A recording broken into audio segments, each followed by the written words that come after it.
සුබ දවසක් පුතේ අපේ සියලුම දරුවන්ට. අද දවසේ ඔයගොල්ලෝ සම්බන්ධ වෙන්නේ පුතේ අපේ 12 වසර අපි සාකච්ඡා කරගෙන පේපර් ප්‍රශ්න සාකච්ඡාවේ මම හිතන්නේ අපි එක දිගට කතා කරන පුතේ MCQ papers වල පස්වෙනි වගේ පේපර් එකද කොහෙද? හරි. ඉතින් ලොකු ප්‍රශ්න ප්‍රමාණයක් මේදී සාකච්ඡා කරමින් යනවා. ඉතින් තවත් එක් පේපර් එකක් පුතේ ඔයගොල්ලෝගේ දැනුම් මිනුම චෙක් කරගන්න තවත් හැකියාවක් තියෙන දවසක්. ඉතින් මේ විදිහ ඔයගොල්ලෝ මේ ප්‍රශ්න පත්‍රය කරලා ඇති. ඉතින් රතුපැන් ලෑස්ති කරගන්න තම තමන්ගේ ගැටලුකාරී තැන් අමාරු තැන් ඒ දේවල් ටික ක්‍රමක්‍රමයෙන් බේර ගන්න තමයි ලෑස්තිය. හරි? රයිට්. ඉතින් අද දවසේ පේපර් එක පුතේ චුට්ටක් සුවිශේෂී. මේකේ තියෙන කාරණා වලින් මට මතක හිටින සැලකිය යුතු ප්‍රමාණයක්. ඔයගොල්ලන්ට මේ වෙද්දි ගොඩනගා ගන්න හැකියාව තියෙන දැනුම් මට්ටම් අතර තියෙන ප්‍රශ්න. හරි? ඉතින් ඒක නිසා ප්‍රශ්න එකක් හෝ දෙකක් වගේ ප්‍රමාණයක් මට මතක හිටියට තිබ්බා. ටිකක් ඔයගොල්ලන්ගේ දැන්ට කරලා තියෙන මානෙන් පිට පුතේ. නමුත් සැලකිය යුතු ප්‍රශ්න ප්‍රමාණයක් හරි අපිට බේර ගන්න හැකියාව තියෙන තැන් වලින් ඇවිල්ලා තියෙන්නේ. ඒක නිසා අපි සෑහෙන උනන්දු වෙලා මේ පේපර් එකේ සාකච්ඡාවට සම්බන්ධ වෙමු. හරි? බලමු ඔයාට ආව ඉවැලුවේට් කරගන්න කොහොමද වැඩේ වෙලා තියෙන්නේ කියලා. පේපර් එක කරද්දී පුතේ ටයිමින් ඇතුළත උත්තර දෙන එක හැඩයක්. ඉතින් ඔයගොල්ලෝ බැලුවොත් මේකේ උඩම ගහලා තියෙනවා පේපර් එක පැය එකයි කියලා. දැන් තේරුම් ගන්න පුතේ මේකේ තියෙන A level පේපර් එකෙන් භාගයයි අයියා.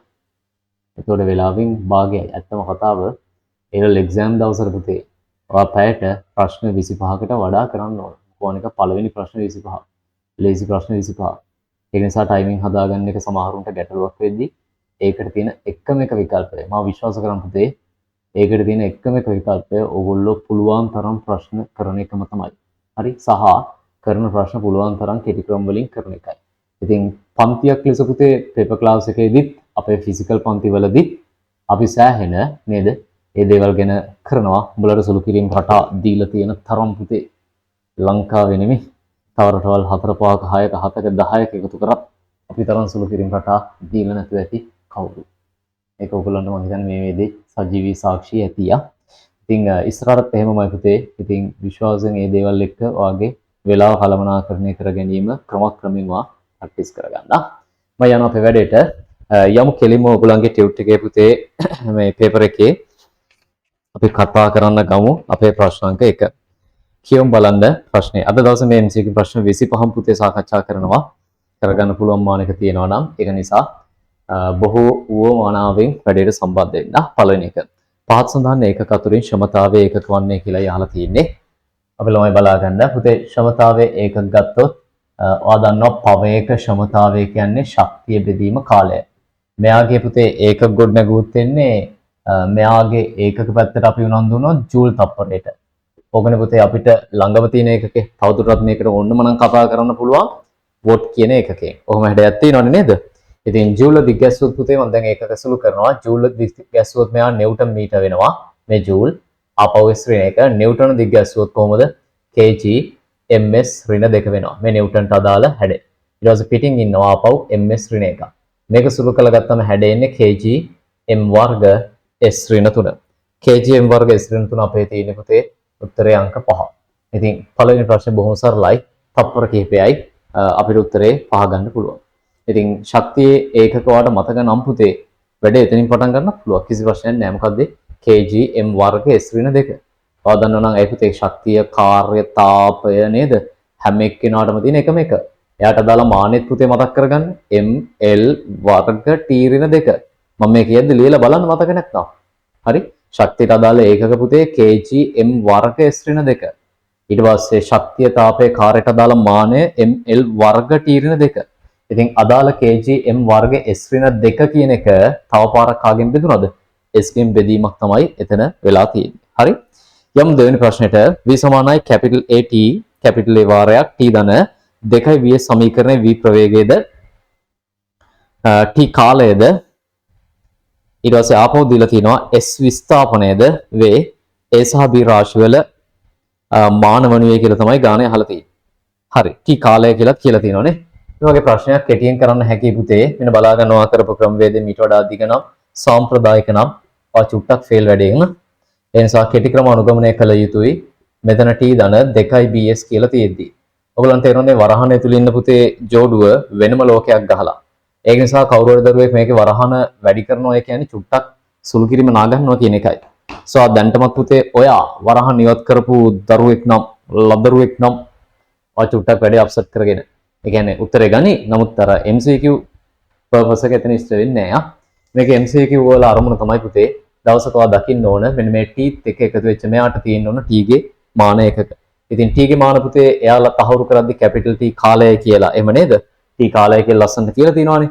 ඒක නිසා දවසක මෙන්න මේ මම රවුන්ඩ් කරන දෙන්නගේ පුතේ මාන සමාන වෙන්න ඕන. මෙන්න මේ දෙන්නගේ. මොකද teeth එක ජෝඩු දානවා නම් teeth එක සෙට් වෙනවා නම් සුළු කිරීමක් වෙනින් පුතේ බඳගෙන නම් දවසක t ගේ මානයි bs ගුණිතේ මානයි සමාන වෙන්න ඕන. හරි? එහෙනම් t ගේ මාන capital T bs ගුණිතේ මාන හොයන්නේ නැද්දි b ගේ මාන දන්නේ නැහැ. එයාලා තහවුරු කරනවා s කියන්නේ විස්ථාපනය. විස්ථාපනයේ මාන l.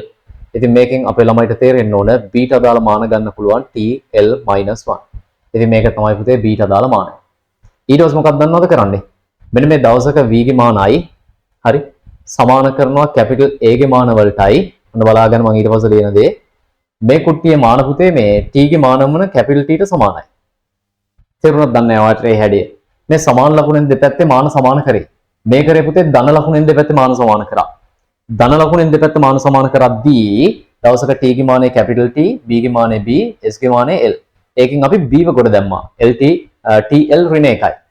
ඊට පස්සේ මේ කරේ සමාන ලකුණෙන් දෙපස මාන සමාන කරා. එතකොට වේගයේ මාන v කියන්නේ වේගින් දවසක සමාන වෙන්න ඕන capital A ගේ මානයි මේ කුට්ටියම මාන වලටයි. ඉතින් මේ කුට්ටියටම අයිති පුතේ කාලය කියන හැඩය. මොකද t කාලය bs ගුණිතයක් කාලය පුතේ. ඒක නිසා එයාගේ මාන ලෙස capital T ගෙන ආවා. දැන් අපි මාන ලියමු වේගයේ මාන lt ඍණ 1 capital A හොයන්න යන අපේක්ෂිත එක්කෙනා capital T ගේ මානය t ම තමයි. ඉතින් මේකේ පුතේ අපිට capital A ට අදාළ මානය ගොඩනගා ගන්න පුළුවන් කවුද යා? lt ඍණ 2. ඉතින් බලන්න ඔයාගේ සුළු කිරීම මේ වගේ පේලි 2 3 4කින් වෙලාද කියලා. නැත්තම් ඕගොල්ලෝ දන්නේ නැතුණාට පුතේ එක ප්‍රශ්නකින් ඒ තප්පර 30 40 ඇති මුළු පේපර් එකේ දවසක ඔයාට ප්‍රශ්න අනිවාර්යෙන් පුතේ 6ක් 7ක් කරගන්න බැරි වෙන මට්ටමට ගෙනියන්න. එක ප්‍රශ්නකින් ඒ තප්පර 20 30 පුතේ හේතු වෙන්න පුළුවන් මුළු පේපර් එකේ ප්‍රශ්න 6 7කට එහා ඔයා නොකරන තැනට ගෙනියන්න. ඉතින් ඒ වෙනුවෙන් කෙටි ක්‍රම ෆලෝ කරා. තුන්වෙනි එකට යමු. පහඩුවක ඝනකම් මැනීමට කුඩාම මිනුම 0.1 මිලිමීටර සහ අන්තරාලය 0.5ක් වන සාමාන්‍ය මයික්‍රෝමීටර් ස්ක්‍රූ ප්‍රමාණයක් ආමානයක් භාවිතා කරන ලදී. රූපේ පරිදි පරිමාණ පිහිටුම් මූලාංක දෝෂ පරීක්ෂාවේදී ලැබුණු අතර පහඩුවේ ඝනකම කොහොමද කියලා තියෙන්නේ. පුතේ මේකට දාලා මේ පොඩ ඉන්න උඩේක උත්තරේ චුට්ටක් බෙරලෙමුද? LT ඍණ 2යි L ඍණ 1යි T. අපිට ආන්සර් එකට 4 ගන්න පුළුවන්. එතන විසඳුම 4. හරි. යම් පුතේ ෂේප් එකේ අපි කියව කීට පස්සේ තුන්වෙනි ප්‍රශ්නෙට. ඔව් ඒක අපි කොටසක් කියවුවා භාවිතා කරන ලදී.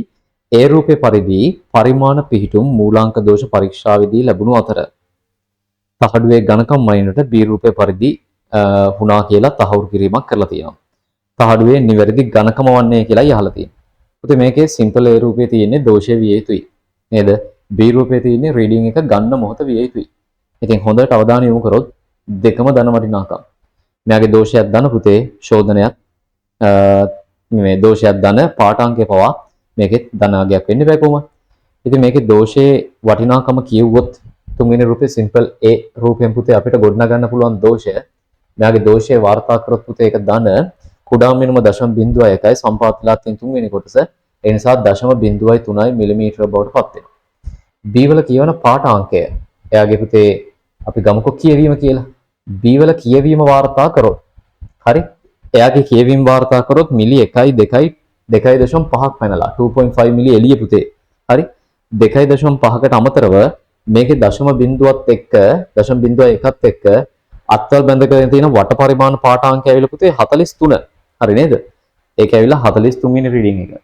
එතකොට ඔයගොල්ලන් 43ද? ඔව් 40 1 2 3 ඒක ඇවිල්ලා 43 පුතේ. එතන මෙයාට අදාළ වාර්තා වෙන කියවීම ඇවිල්ලා මම මේක එකපාර ඉස්සරහින් ලියන්නම් 2.93 මිලිමීටර. ඒක නිසා පුතේ අපිට මෙන්න මේ දෙන්නාව සුද්ධ කරලා ගන්න පුළුවන් එයාගේ පාඨාංකය නැත්තම් නේද? පාඨාංකය කියලා. නිවැරදි පාඨාංකය. ඒතර ගන්න ඕන පුතේ කියවීම 2.93යි ඒකට ශෝධනයේ ධන නම් ඔයා මේ දෝෂයේ ධන නම් පුතේ ශෝධනයක් ඇඩ් කරන්න ඍණ 0.3ක. එතන මෙතනින් උත්තරේ එන්නේ 2.9 මිලිමීටර. අපිට උත්තරේ ලෙස පුතේ පළවෙනි විසඳුම වැළඳ ගන්න පුළුවන්. 2.9 මිලිමීටර. මේ ප්‍රශ්න තුනම පුතේ සාමාන්‍යයෙන් ඉතින් හරිය යුතුයි. මොකද ඔයාලට දැනෙනවා බොහොම සරල ප්‍රශ්න තුනක්. ලකුණු 3ම ගන්න ඕන පුතේ එච්චරයි. එකක් හරි වැරදිලා නම් ආ පේපර් එකේ එතන ඉඳන්ම චූටි අවාසියක් කරගෙන හරි බොහොම අනුකම්පාවෙන් හරි එක බාර ගන්න වෙනවා. ඊළඟ පාරක් කරන්න එපා. ලේසි ප්‍රශ්න තුනක් නේද? 4 ප්‍රශ්නේ. මතකද? කියලා දීලා කියන්නේ සිලබස් එකේ නෑ පේපර්ස් වල අහනවා. දැන් වැඩේ ඇවිල්ලා පුතේ. මාට්ටු වෙලා වැඩේ. කොහොමද කතන්දරේ? y සමානයි pq වර්ග ප්‍රකාශනයේ p සහ q වල භාගික දෝෂ පිළිවෙලින් 0.2ක් සහ 0.3ක් වේ. y හි භාග දෝෂයේ පහක් දක්වන සමීකරණයෙන් ඉදිරිපත් කළ හැකිය. මම කිව්වේ පුතේ මේක දැන්ට දීලා තියෙන තැන්වල ප්‍රකාශනයත් එක්ක දෙනවා. නමුත් අපේ දරුවන්ට පුතේ ප්‍රකාශනය හදාගන්න පුළුවන් වෙන විදිහටත් අපි ඔකේ තියරි ගොඩනැගීම් සාකච්ඡා කරා. එතන මේකේ මූලික සමීකරණය ගත්තොත් හතරවෙනි එකට මූලික සමීකරණය පුතේ ගොඩනැගීමක් කරොත් y සමානයි pq වර්ගය. කොහොමද ඉතින්? එතන මේගොල්ලෝ කතා කරනවා ඩෙල්ටා y බෙදීම y නොහොත් y ගේ භාගික දෝෂය සමානයි ඩෙල්ටා p බෙදීම p+ මෙතන දෙවාරයක් පුතේ ඩෙල්ටා q බෙදීම q. එතන p ගේ භාගික දෝෂය දන q ගේ භාගික දෝෂය වගේ ඩබල්. ඉතින් මේ ගැන අපි පන්ති වල කතා කරලා තියෙනවා. ඉතින් ආදේශ කරමු පුතේ p ගේ භාගික දෝෂය එයාලා දෙනවා 0.2යි q ගේ භාගික දෝෂය එයාලා දෙනවා 0.3යි. සුළු කළ ගත්තොත් 0.6යි 0.6යි 0.2යි 0.8යි. මේ දිනේ භාගික දෝෂය. ඒගොල්ලෝ අහන්නේ ප්‍රතිශත දෝෂය. ඒ නිසා දවසක ප්‍රතිශත දෝෂයට යන්න ඔයාලට තේරෙන්න ඕන මේක 100න් වැඩි විය යුතුයි. ඩෙල්ටා y බෙදීම y වැඩි කිරීම 100. එතකොට එන්නේ පුතේ 100ට කීයයි කියලාද? 8යි කියලා. ඉතින් 108ක් අවංශ එකක් තියෙන උත්තරය ලෙස අපි 4 විසඳුම වැළඳ ගැනීම කරමු. හරි? බලමු ඊළඟ ගැටලුව පුතේ ප්‍රශ්න අංක 5. කියවන්නේ එක. ඒක මෙහෙම දෙයක් කියලා තියෙනවා. සුමට තිරස් මේසයක් මත ඇති m1 m2 m3 හරි? ස්කන්ධ ඇති වස්තු තුන රූපේ පෙනෙන පරිදි කොහොමද කියලා තියෙන්නේ? සැහැල්ලු AB හා CD තන්තු දෙකකින් සම්බන්ධ කර ඇත. ඔන්න ස්කන්ධ තියෙනවා පුතේ ABC මේ ABC වල මොකද්ද? ස්කන්ධ තුන M1 M2 M3 ඊට පස්සේ සැහැල්ලු තන්තු දෙකකින් සම්බන්ධ කරලා තියෙනවා. M3 මත F බලයක් යොදාගෙන ඇදගෙන යනු ලැබේ CD තන්තුවේ C කෙලවර තන්තුවේ ආතතිය වන්නේ. මේ ගන්න ලේසි මට රූපයක් අඳින්නවර විස්තර කරන්න ඕන නිසා ගාන මම පෞද්ගලික හදුවා නම් පුතේ පෙළි දෙකෙන් උත්තරේ ගන්න පුළුවන්. බලා ගන්න මෙන්න මේ ප්‍රශ්නයක් පස්වෙනි එකේ මේකේ මම පෙළි දෙකෙන් උත්තරය අරගෙන පෙන්නන්නද? මේකේ පුතේ තියෙන සමස්ත ස්කන්ධය තමයි M1 M2 M3. ඉතින් සමස්ත ස්කන්ධය ඇදගෙන යන බලය තමයි F. ඒ නිසා මට පෙළි දෙකෙන් උත්තරය ගත්තොත් පුතේ මේ ඇත්තටම ඔයාව අතහැරලා මම සුළු කරනවා නම් කරන්නේ මෙච්චරයි යා. M1 M2 M3 කියන ස්කන්ධ තුනකට ඇප්ලයි වෙන ෆෝස් එක පුතේ කැපිටල් F නම් මෙන්න බලන්න මම කෙටියෙන් ගන්න විදිය මුලින් කතා කරලා ඉන්නම්මා ඔයාව අමතක කරලා ඊට පස්සේ මම කෙලින්ම ගන්නවා M1 ධන M2 කියලා ස්කන්ධ දෙකකට ඇප්ලයි වෙන ෆෝස් එක. එයා කීයද? එන F බෙදන්න ඕන කාගෙන්ද? M1 ධන M2 ධන M3 ඒක වැඩි කරන්න ඕන පුතේ M1 ධන M2. දැන් මේක බේර ගන්න පුළුවන් පුතේ අදාළ මානසික සිතුවිලි ටික ඔළුවට හදාගත්ත කෙනෙක්ට විතරයි. නැත්නම් ගානක් වෙනුවෙන් මේ වගේ චැලෙන්ජ් සුළු කිරීමක් කරන්න බෑ. හරි? ඉතින් මේකට අදාළ විසඳුම බොහොම පැහැදිලි. අපිට උත්තරේට පුතේ හදලා ගන්න වෙනවා. මේක හදලා ගමු. මේක තමයි උත්තරේ. අපි ආන්සර් එක හදලා ගමු. මේක තමයි උත්තරේ බවට පත් වෙන්නේ. ඉතින් ඊළ පොඩක් තේරුම් අරගෙන ඉමුද මේක උත්තරේ වෙන හැටි? ඔන්න අහගන්න. දැන් උත්තරේ වෙන්නේ මෙන්න මේ විදියට පුතේ. ස්කන්ධ තුන එයාලා දීලා තියෙනවනේ. ඔන්න මම දැන් උත්තරේ ගත්ත විදිය පැහැදිලි කරනවා. අපේ ළමයි බලා ගන්න. මේකේ ස්කන්ධ තුනටම අයිති පුතේ සම්ප්‍රයුක්ත බලය F බවට පත් වෙනවා. හරිද? ඒ හැඩේ. මොකද මෙතන ගොඩනගෙන ආතති අභ්‍යන්තර බල වෙනවා. මෙයාගේ ගොඩනගෙන ආතති පුතේ අභ්‍යන්තර බල වෙනවා නේද? ඒක නිසා ස්කන්ධ තුනටම බලපාන සම්ප්‍රයුක්ත බලය ලෙස F පුතේ අපිට බේර ගන්න පුළුවන්. ඒක නිසා M1 M2 M3 කියන ස්කන්ධ තුනම ඩ්‍රයිව් කරන ෆෝස් එක තමයි F. ඒතර පොදුවේ F සමානයි MA ගැන අවධානය යොමු කරාම මෙයාගේ ත්වරණය නියතයිනේ පුතේ. අපි මොන ස්කන්ධ පද්ධතියක් අතට ගත්තත් හොඳට අහගන්න. ඔයා ස්කන්ධ තුනම ගැන හිතුවත් M1 ගැන විතරක් හිතුවත් M2 ගැන විතරක් හිතුවත් එහෙම නැත්නම් පුතේ M3 ගැන විතරක් හිතුවත් එහෙම නැත්නම් M1 M2 ගැන හිතුවත් එහෙම නැත්නම් M2 M3 ගැන හිතුවත් ඔන්න හැඩයන් සියල්ලම කිව්වා. පුතේ මෙයාගේ ත්වරණය ෆික්ස්. ඒ වගේ වෙලාවක දවසක මේ සම්ප්‍රයුක්ත බලය කියන එක සමානුපාතිකයි පුතේ අපි උනන්දු ස්කන්ධයට. ඒක නිසා මේ සංප්‍රයුක්ත බලය සමානුපාතිකයි අපි උනන්දු පුතේ ස්කන්ධයට. ඉතින් මේ තියෙන යාව අවස්ථා දෙකකට දාලා බෙදලෙන උත්තරේ. චෙක් කරමුද? මෙතන ස්කන්ධයට බලය ස්කන්ධයට බලය. මොකද අපි ආරම්භයේ උනන්දු පුතේ සමස්ත ස්කන්ධ තුනම M1 M2 M3 කියන ස්කන්ධ තුනම දිහා බැලුවම අතට දැනෙන සංප්‍රයුක්ත බලය තමයි F. බබාලා මේ සංප්‍රයුක්ත බලය. ඉතින් ස්කන්ධ තුනටමයි ඉතින් සංප්‍රයුක්ත බලය F වෙනවා. පුතේ ඊට පස්සේ අපි උනන්දු වෙමු එයාලා විමසන තැන ආතතිය T. ඉතින් අපි උනන්දු වෙමු පුතේ දැන් අපේ ස්කන්ධ පද්ධතිය කවුද? M1 M2. ඒ නිසා M1 M2 සතු සංප්‍රයුක්ත බලය T. හේතුව මෙන්න මේ ඇතුලේ තියෙන ආතතීන් දෙක කැන්සල් වෙලා යනවා අපි M1 M2 ගැන උනන්දු වෙද්දී. පැහැදිලි දෙන්නම් පුතේ මම උනන්දු ස්කන්ධ පද්ධති දෙක. පළවෙනි මම උනන්දු ස්කන්ධ පද්ධතිය සමස්ත ස්කන්ධය. ඒකට හැඩය ලිව්වා. දෙවෙනි හැඩය ලියලා බෙදමු පුතේ. දෙවෙනිට මම උනන්දු M1 සහ M2 කියන ස්කන්ධ පද්ධති දෙක. එහෙනම් ඒ ස්කන්ධ පද්ධති දෙක සතු පුතේ බලය අපි ගාන ඉල්ලන කැපිටල් T. ඉතින් මේ T තනි කරාම එන උත්තරේ තමයි මේක. බලන්න. T තනි කරාම එන්නේ FR යක්. උඩට එනවා M1 plus M2 බෙදන්න ඕන පුතේ M1 M2 M3 කියන තුන් දෙනාගේම එකතුව. ඔන්න ගාන පුතේ අර කෙටියෙන් විස්තර කරන විදිහ මම පෙන්නුවා. මේ තියෙන පුතේ ඔයා තප්පර 10න් 15න් ප්‍රශ්න කරනවා නම් හැඩය. ඒකට මේ රූපය ඔටෝ ඔළුවෙන් ඇනලයිස් වෙන්න ඕන. ඇනලයිස් වෙලා ටක් ගාලා ඒ වැඩේ බේර ගන්න ඕන. මේ තියෙන්නේ දීර්ඝ කාලීනව මේ දීර්ඝව. උඹලට පුතේ ප්‍රශ්න විස්තර කරනවා නම් අපි ගාන හදන්න ඕන ක්‍රමවේදය. හෝ සෙකන්ඩ් පේපර් එක අඩුම ගානේ මේ බරවත් තියෙන්න ඕන. අඩුම ගානේ මේ බරවත් තියෙන්න ඕන. හරි. අපි යමු ඉස්සරහට. මේ කතා කරේ ප්‍රශ්නාංක 5. ඊළඟ ගැටලුව පුතේ ප්‍රශ්නාංක 6 කියවන්න. සුමට කප්පි. හරි. මතින් සැහැල්ලු අවිතන තන්තුවක් දමා රූපේ පෙනෙන පරිදි තන්තුවේ දෙපස තුලාවක් හා බහර දෙකක් එල්ලා ඇත.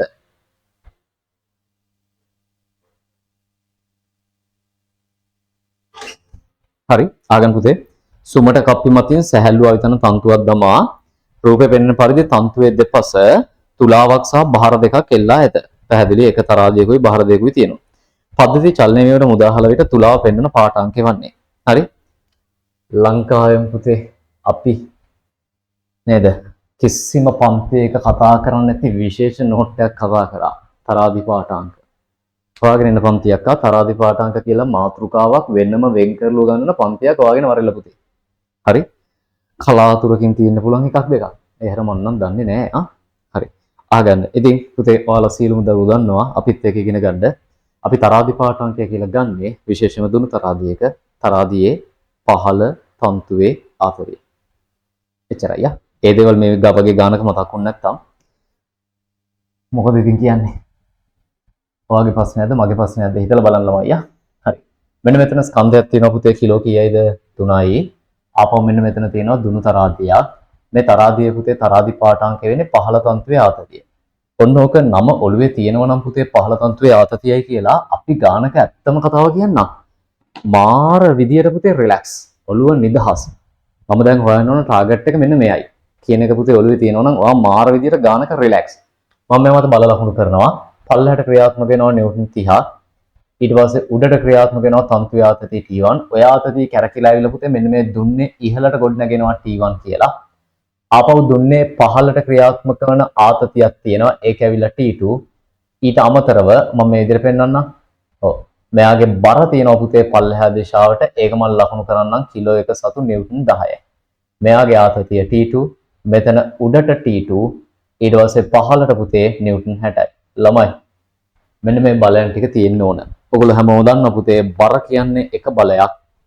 ඒක තමන්ගේ ශරීර ස්කන්ධය සහ ගුරුත්වය නිසා නිර්මාණය වෙන බලයක්. තන්තුවල ආතතිය කියන්නේ තව බලයක්. ආතතිය ආවයි කියලා බර නැති වෙන්නෙත් නැහැ. බර ආවයි කියලා ආතතිය නැති වෙන්නෙත් නැහැ. ඒක නිසා මෙතන පුතේ ආව බල ලකුණු කරගන්නකොට මේ දුන්නේ පහළට බර වෙනම පෙන්වන්න ඕන ආතතිය වෙනම පෙන්වන්න ඕන. හරි? බර ඇවිල්ලා පුතේ උඹේ පෙරේතකම නිසා වෙච්ච දෙයක්. ස්කන්ධ වවාගෙන ගුරුත්වයට එරෙහිව ඉන්නකොට බර කියලා බලයක් ක්‍රියාත්මක වෙනවා. කිලෝ 3ට 30 එහෙමයි, කිලෝ 1ට 10 එහෙමයි, කිලෝ 6ට 60 එහෙමයි. ඊට පස්සේ ආතතිය ඇවිල්ලා තන්තු ඇදලා තියෙන නිසා ගොඩ නැගෙන බල. මෙතන තන්තු ඇදලා තියෙන නිසා T1 මේක පුතේ අර මොකද්ද සැහැල්ලු තන්තුවක් නිසා අප්‍රත්‍යස්ත දිගටම T1 වෙනවා. මේකේ කප්පියේ ඝර්ෂණයක් නැත. හරි? ඔව් සුමට කප්පිය. ඒක නිසා දිගටම T1 පුතේ මෙයා වෙනස් තන්තුවක් නිසා T2 බවට පත් වෙනවා. කොහ යන්න ඕන එක්කිනා? ඔව්. ඔයගේ සම්පූර්ණ පුතේ අවධානය මේ මොහොතේ යොමු වෙන්න ඕන T2 සෙවීම වෙනුවෙන්. මේ තියෙන්නේ වාගේ ප්‍රාථමික අවශ්‍යතාවය. ගාන ඉල්ලන ප්‍රධාන කෙනා. ඉතින් T2 හොයන්න කන්න ඕන මොන කට්ටද කාපම් පුතේ බලා ගන්න. අපි මේකේ සමීකරණ දාමු මෙන්න මේ විදිහට. තුනම දාන්න වෙනවනේ. මම බැලුවේ සූත්‍ර මොකක් හරි හලන්න හැකියාවක් තිබ්බද කියලා දෙන්නේ ජෝඩු කරගෙන. අපි F සමානයි ma දාමු බලා ගන්න අපි ළමයි.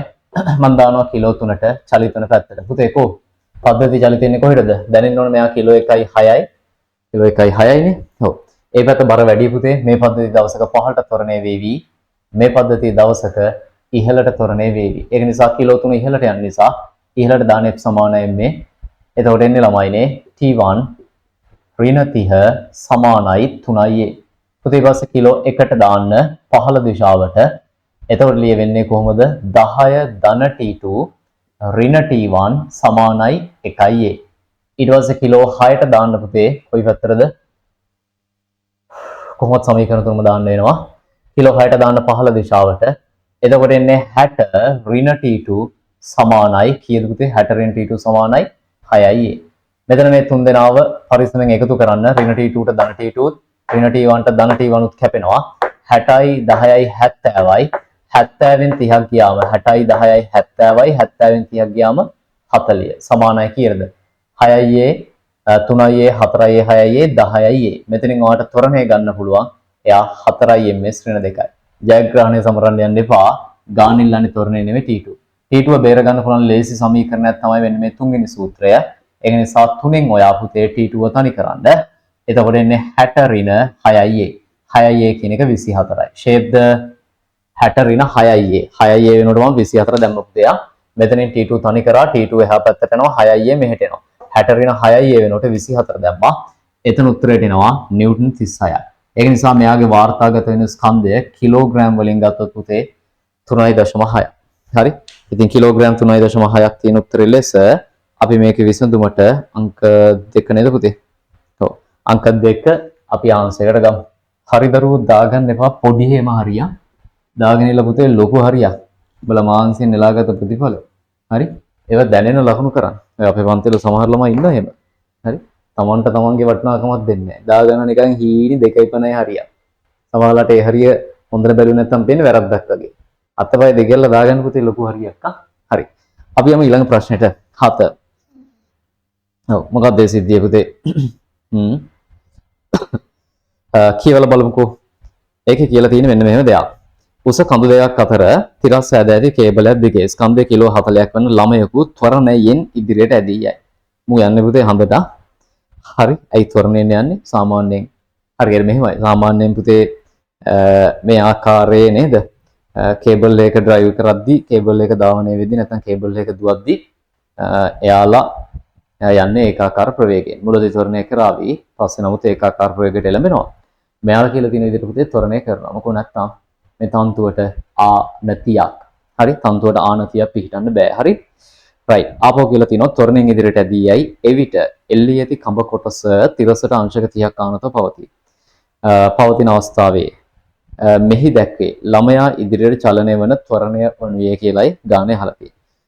බොහොම පැහැදිලි පුතේ මේකට උත්තරේ ගොඩනගන්න ඔයාට ලේසියෙන්මම චූටි බලසැකිල්ලක් ඇති. මේ බලාගන්න. මේ පද්ධතිය තිරසට අංශක 30ක් ආනතයි කියලානේ කියලා තියෙන්නේ. මූ යන්නේ දඩ ත්වරණයකින් මේ ඉන්න ළමයා. ඔය ඇති පුතේ කඳු දෙක ඕනේ නෑ බං. හරි ළමයි. මෙතන අංශක 30යි. මෙයා මත බල ලකුණු කරන්න. පල්ලයට ක්‍රියාත්මක කරන ළමයාගේ බර mg. ඊට පස්සේ උඩට ගොඩ නැගෙනවා තන්තු විසින් ළමයා මත නිර්මාණය කරන ආතතිය. ඔච්චරයි. ඔය ඇති. හරි. ඔය ඇති පුතේ. ඉතින් මේක අපි ඕනනම් තිරසට කෝණයක් නැවතත් අංශක 30යි කියලා පෙන්න ගමු. එතන අනිත් පැත්තේ කෝණය පැහැදිලි. මේක දැන් කරන් තියෙන පුතේ විවේදන හරහා හැඩ හදන එකයි. හොඳට අහගන්න. මෙයාගේ ඉදිරියට ත්වරණයක් තියෙනවා. මේ කේබල් එකෙන් මේ ළමයා ත්වරණයෙන් ගමන් කරන්නේ. හරි. ඒක නිසා ත්වරණයේ තියෙන පැත්තට දාමු F සමානයි m. ත්වරණයේ තියෙන පැත්තට F සමානයි m දාදී ඒ ත්වරණය අපි හොයන්න යන ත්වරණය. කොහොමද එන්නේ පුතේ? t cos 30. එකපාර ලියන්නම්. කමක් නැහැ. පොඩ්ඩක් ලියලා දාමුකෝ. t cos 30 කාට සමානද? m ට සමානයි. ඒක අපේ පළවෙනි සමීකරණය. ඊට පස්සේ අපේ දෙවෙනි සූත්‍රය තමයි පුතේ මෙයාගේ ත්වරණයේ තියෙන තිරසට වෙද්දී ඊට ලම්බක දිශාවටනේ තිරසට අංශක 90ක් දිශාවට සම්ප්‍රයුක්ත බලය බිඳුවයි. මේ තියෙන අපේ දෙවෙනි සමීකරණ හැඩය. හරි නේද? පළවෙනි සමීකරණ හැඩය පුතේ තිරසට නැත්නම් ත්වරණයේ තියෙන පැත්තට f සමාන m දැම්මා. පුතේ ත්වරණයේ තියෙන මෙහෙට නම් මතක තියාගන්න ඊට ලම්බක දිශාවට ත්වරණ සංරචකයක් නැහැ. ඒක නිසායි පුතේ මේ චණ්ඩි වෙන්නේ අපි. ත්වරණයේ තියෙන පැත්තේ තිරසට නම් ඊට අංශක 90කින් හරවන දිශාවට ෂුවර් ඒ ත්වරණයේ දශමයක්වත් බලපාන්නේ නැහැ. ඒක නිසා සම්ප්‍රයුක්ත බල බිඳුවක් කරා. ඒක නිසා මේගොල්ලෝ කියද්දි පුතේ ත්වරණයක් මේ පැත්තට තියෙනවායි කියලා අපි ඒක දෙපැත්තකට පාවිච්චි කරනවා. පළවෙනි පැත්ත ත්වරණයේ තියෙන පැත්තට f සමාන n මේ දානවා. දෙවෙනි පැත්ත ඊට ලම්බක පැත්තට ත්වරණයක් නැහැ කියලා කෑ ගහනවා. ඒ දෙකම මාකට් කරන පුතේ ගානේ. හරි නේද? ගානේ දෙකම විකුණලා තමයි ගාන හදන්නේ. හරි? රයිට්. ඉතින් මේ පැත්තට ගත්තොත් t cos 30 ඒක m ට සමානයි. ඉහළට සම්ප්‍රයුක්ත බලය බිඳුවක් කරමු. එතකොට t sin 30 පුතේ. හරි? t sin 30 කාට සමානද? ඔව් අර තේරුණා ඉහළට බලය පහළට බලයට සමානයි mg. බුදු අම්බෝ මෙතන m පුතේ මෙයා m. හරි. ඉතින් මෙන්න මේ විදිහට හැඩ ගන්න පුළුවන්. මේ තියෙන අපේ ගානේ හොයන්න තියෙන එක්කෙනා වෙන කවුරුත් නෙමෙයි කවුද? තිරසට තියෙන ත්වරණය. ඔන්න ඔය ත්වරණය තමයි පුතේ අපිට ගානේ හොයන්න තියෙන්නේ. අපි ඒක නිසා ඔය හැඩෙන්න 1 2කින් බෙදමු චුට්ටක් ලස්සනයි නෑ 2 එකකින්නේ. අපි 2 එකකින් බෙදමු. එතකොට ඔයගලන්ට තේරෙනවා t ට t කැපෙනවා. දැන් මෙහෙම බෙදද්දි සමහර ළමයි අහන එකක් ඇයි සර් බෙදුවේ? නේ පුතේ මම බෙදුවේ මට බඩගින්න නිසා. ඇයි ඉක්මනට මේ ක්ලාස් එක ඉවර කරලා කන්න එපා පුතේ. ඔව් ඉතින් ඒක නිසා අනවශ්‍ය දේවල් හොයන්න ඕනේ නැහැ. ගානේ අනිත් ත්වරණය නම් දැනෙන්න ඕන අනිත් නොදන්න පදේ කවුද? Capital T. හරි නේද? ඒක නිසා ඒව හොයාගන්න T ව අයින් කරන්න මම මේක බෙදුවා. ඒ නිසා මේ සමීකරණ දෙක බෙදුවේ සර්ට බඩගිනි නිසා පුතේ. හරිද? right වැඩේ ඉක්මනින් බේර ගන්න ඕන නිසා. නිසා ගොම්පස් නහන්න එපා. හරි? right ඇත්තනේ බන් නේද? ඉතින් අනවශ්‍ය කාරණා අයින් කරලා දාලා අවශ්‍ය දේවල් හොයමු. අපි දෙක එකෙන් බෙදමු. ඒක ටිකක් ලස්සනයිනේ. දෙක එකෙන් බෙදුවයින් පස්සේ එන හැඩය මොකද්ද? t ට t කැපිලා යනවා sin 30 බෙදීම cos 30 tan 30. හරි? tan 30 එන්නේ. මොකද කියන්නේ මෙතන m ටෙම් කැපිලා යනවා පුතේ. මෙයා කියන්නේ g බෙදීම a. ඉතින් සිම්පල් එකේ අගේ ගත්තොත් ඒ ඇවිල්ලා g බෙදීම tan 30 නිසා එක යට මූල තුන උඩට යනවා. ඉතින් මේකේ ආන්සර් පුතේ අපිට 10 මූල තුන හෝ කොහොමද තියෙන්නේ? ඔව් 10 මූල තුන ලෙස ගමු. උත්තරය එතකොට අපේ කීයද? අංක 3. ඒ ආන්සර් පුතේ 10යි මූල තුන. අපේ උත්තරේ ms ඍණ 2 අංක 3 බවට පත් වෙනවා. හරි? right. ඊළඟ ප්‍රශ්නෙට යමු. ඔයගොල්ලෝ ආපහුම විමසලා තියෙන ගැටළු අපි ඊට පස්සේ කතා කරන ප්‍රශ්න පුතේ ප්‍රශ්නක කීයද? 8. බලන්න ඒක උත්තෝලකයක් තුල තබා ඇති බර කිරණ වර්ගයේ තුලාවක් මත ස්කන්ධය කිලෝ 60ක් වන මිනිසෙකු සිටගෙන සිටී. හරිනේ? කිලෝ 60යි උත්තෝලකයක හිටගෙන ඉන්නවා. සාමාන්‍ය මිනිසෙක් පුතේ. හැඩි දැඩි මිනිසෙක්. ඊට පස්සේ කියලා තියෙනවා උත්තෝලකය 2 ms ඍණ 2 ත්වරණයෙන් ඉහළට ගමන් කරන විට තුලාව පෙන්වන පාටක්. නේද?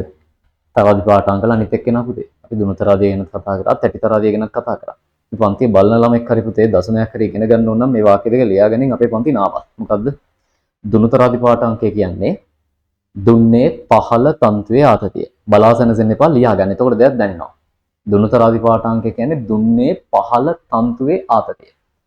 තැටිතරාදි පාඨාංකය කියන්නේ තැටිය මත ප්‍රතික්‍රියාව. හොඳේ? තැටිතරාදි පාඨාංකය කියන්නේ තැටිය මත ප්‍රතික්‍රියාව. මෙන්න පුතේ උත්තම පුරුෂයා. හරි? එයා ඉන්නවා තැටිතරාදියක මත නැගලා. මේ තියෙන තරාදියේ පාඨාංකය වෙන්නන එක. මේක අපෝ ලිෆ්ට් එකක තියෙන කියලා හිතන්නකෝ. හරි ලිෆ්ට් එකක තියෙන. දැන් මේ මිනිස්යාගේ මත පුතේ අපි බලයන් ලකුණු කිරීමකට පෙළඹුණොත් මිනිස්යාගේ බරපල්ලහැට ක්‍රියාත්මක වෙනවා නිව්ටන් 60යි.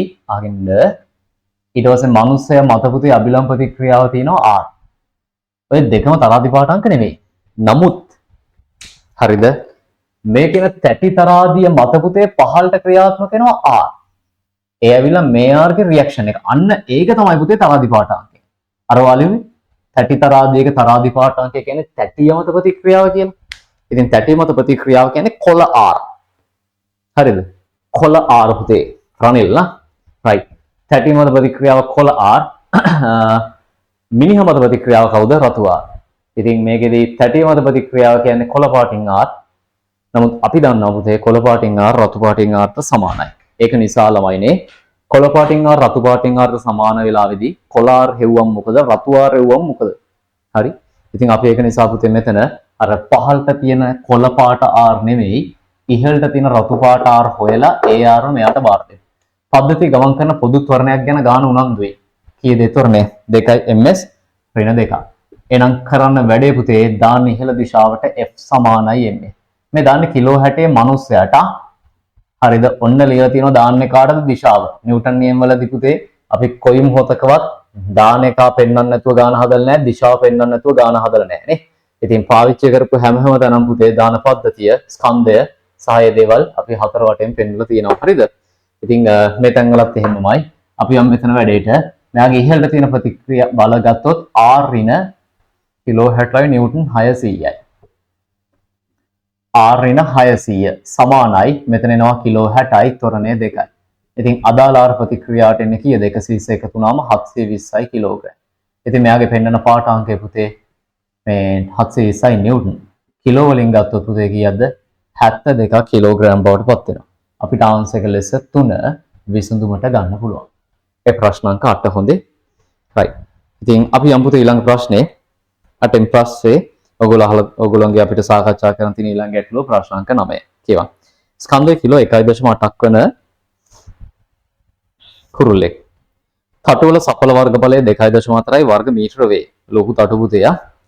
කුරුල්ලාට ගෝණය සමතුලිතව සිටීමට කුරුල්ලා තටු සැලිය යුතු වේගය වනුයේ කියලා අහලා තියෙනවා. වාතයේ ඝනත්වය 1.2යි කිලෝග්‍රෑම් ඝන මීටර ලෙස සලකන්න. හරි. අගන්නකෝ දවසක එන්නේ මෙහෙමයි. මෙන්න පුතේ කුරුල්ලා. මේ තටුවල වේගයක් ගැන තමයි ගානේ විමසන්නේ. හරි. කුරුල්ලා සතු බර ගානේ දීලා තියෙනවා. කීයද බර? ඔව්. ඒ බලය ගත්තොත් පුතේ 15ට කිලෝ 1.8යි කියන්නේ නිව්ටන් 18යි. එහෙනම් දවසක මේ තටුවල වාතය තෙරපලා තටු මත පුතේ එයා දවසක ඉහළට නිර්මාණය කරගන්න ඕන. කුරුල්ලා මත නැත්නම් තටු මත ඉහළට නිර්මාණය කරගන්න ඕන ප්‍රතික්‍රියා බලය. එයත් පුතේ කීයක් වෙන්න ඕනද? මෙයාගේ සමතුලිතතාව පිණිස මම එකපාර ලියන්නම්. එයා 1.8යි නිව්ටන්. මේ බලය නම ඇවිල්ලා පුතේ වාතය මගින් හරි වෙනවද? තටු මත. තේන්න නැත්නම් අහගෙන ඉඳලා ලියාගන්න. වාතය මගින් තටු මත ගොඩනගෙන බලය. මම ඒක කුරුල්ල මත ලකුණු කරේ. නමුත් ඒක තටු දෙකෙන් තමයි පුතේ ඉහළට ගොඩනැගෙන්නේ. දැන් කතන්දරේ මේකයි. වාතය මගින් තටු මත බලය ඕකනම් ඔන්න අහගන්නලා පුතේ.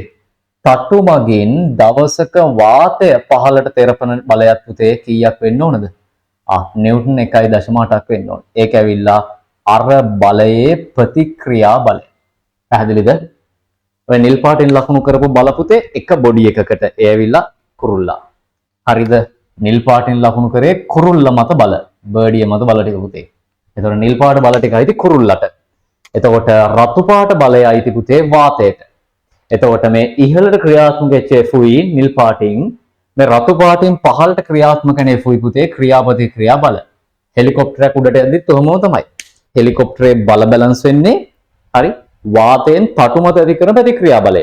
ඔය දෙක නිසා තමයි හෙලිකොප්ටරයක් උඩ ගෝනේ පුතේ සමතුලිතතාවය ඉන්න පුළුවන්. එතකොට විශේෂත්වය අර වාතයෙන් තටු මත ඇති කරන ප්‍රතික්‍රියා බලයට සමාන බලයක් තටු මගින් කවුරු මත ඇති කරනවද? වාතය මගින් ඇති කරන. ඒක නිසා පුතේ මේ බලයේ නම ඇවිල්ලා තටු මගින් කවුරු මතද? වාතය මත. තටු මගින් වාතය මත ගොඩනැගෙන බලය තමයි මේ තියෙන්නේ. ඉතින් පුතේ ඔන්න බලය හොයන්න ඔයගොල්ලන්ගේ කුළුඳුල් අපි මේ ඊයේ පෙරේද කතා කරපු අපේ ආවේගයේ හැඩය අපිට පාවිච්චි කරන්න පුළුවන්. F සමානයි m ඩොට් වාරයක් වීරණිය. මතකයිනේ? බය නැතුව එකපාර ගන්න කිව්වේ. F සමානයි m ඩොට් වාරයක් වීරණිය. බොහොම භයානක සූත්‍රයක් සමහර තැන්වල. නමුත් පරිස්සමෙන් පාවිච්චි කර ගන්න පුළුවන්. F ගාගේ කියපුතේ උඩ 1.8 නම් මෙයත් 1.8යි. මේ F ගාගේ අපි පල්ලෙහෙන් පෙන්නමු. එයාගේ විශාලත්වයත් පුතේ 1.18යි. 18යි නිව්ටන්. මෙයත් ඇවිල්ලා 18යි නිව්ටන් බවට පත් වෙනවා. එතන මෙයා 18යි. ස්කන්ධ ශීඝ්‍රතාවයට ලියන්නේ AV රෝ. ඊට පස්සේ මෙයාගේ පසු ප්‍රවේගයේ V පුතේ නිශ්චලව තියෙන වාතය තමයි පහළට තෙරපන්නේ. මේ කුරුල්ලා නිශ්චලව තියෙන වාතය තමයි පුතේ පහළට තෙරපන්නේ. ඒක නිසා ස්කන්ධ ප්‍රවාහ ශීඝ්‍රතාවය වෙන ප්‍රවේගයත් නේද? ගම්ම්‍යතාවයේ ලබා දෙන පුතේ පසු වාත ධාරාවේ ප්‍රවේගයත් දෙක සමානයි. ඒක ඇවිල්ලා AV රෝ වාරයක් පසු ප්‍රවේගයේ V පෙර ප්‍රවේගයේ නිශ්චලයි. ඉතින් ගානේ V නිල්ලන් විව තනි කරලා ආදේශ කරමු. ඝනත්වය 1.2යි වර්ගඵලය 2.4යි. මම මේකේ V එකපාර තනි කරන්නද? V තනි කරාම එන්නේ වර්ගමූල කීයද පුතේ? උඩ 18 පල්ලය හරස්කඩ වර්ගඵලය 2.4යි ඝනත්වය 1.2යි. ෂේප්ද බලන්න. 18යි 2.4යි 1.2යි. මේක සුළු කරලා ගත්තම උත්තරයට එන්නේ පුතේ 2.5. හරි? ඔක සුළු කරලා ගත්තාම අරගෙන බලන්න ආන්සර් එකට ලස්සනට එනවා 2.5ක් අපි උත්තරේ 4 ගමුවා. මෙයාගේ වේගය 2.5යි ms ඍණ එකක්. ලොකු වේගයක් පුතේ කුරුල්ලෙක්නේ. ඉතින් අපි 4 වෙනි උත්තරේ මෙතන අපේ ආන්සර් එක ලෙස වැළඳගමු. හරි. සියලුම කාරණා පැහැදිලිව හදාගන්න, රූප ලස්සනට ලියා ගන්න, චූටි එච්චි රූප අඳින්න එපා. පුළුවන් නම් මට වඩා වැඩි විස්තරයක් හදාගන්න පුතේ. අඩු විස්තරයක් නෙමෙයි. හරිද? පුළුවන් නම් වඩා වැඩි විස්තරයක් එක්ක ඔයාගේ මේ ගොඩනැගීම කරගන්න. පටන් ගන්නටක් ගාලා චූටි ලබ් දෙන්නම්. ඉක්මන් කරමු ළමයි.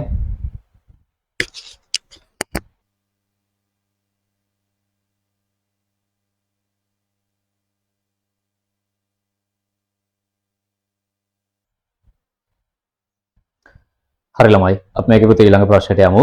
ප්‍රශ්න 9ක සාකච්ඡාවක් ගත්තා. ඊළඟ ගැටලුව බලන්න. ඔයගොල්ලන්ගේ පේපර් එකේ පුතේ 10 වෙනි ප්‍රශ්න. ඒකේ කියලා තියෙන මෙන්න මෙහෙම දෙයක්. වස්තුව මත ක්‍රියා කරන බල 7ක විශාලත්ව සහ දිශා රූපේ නිරූපණය වේ. ඒවායේ සංප්‍රයුක්ත බලය වන්නේ කියලා අහලා තියෙන්නේ.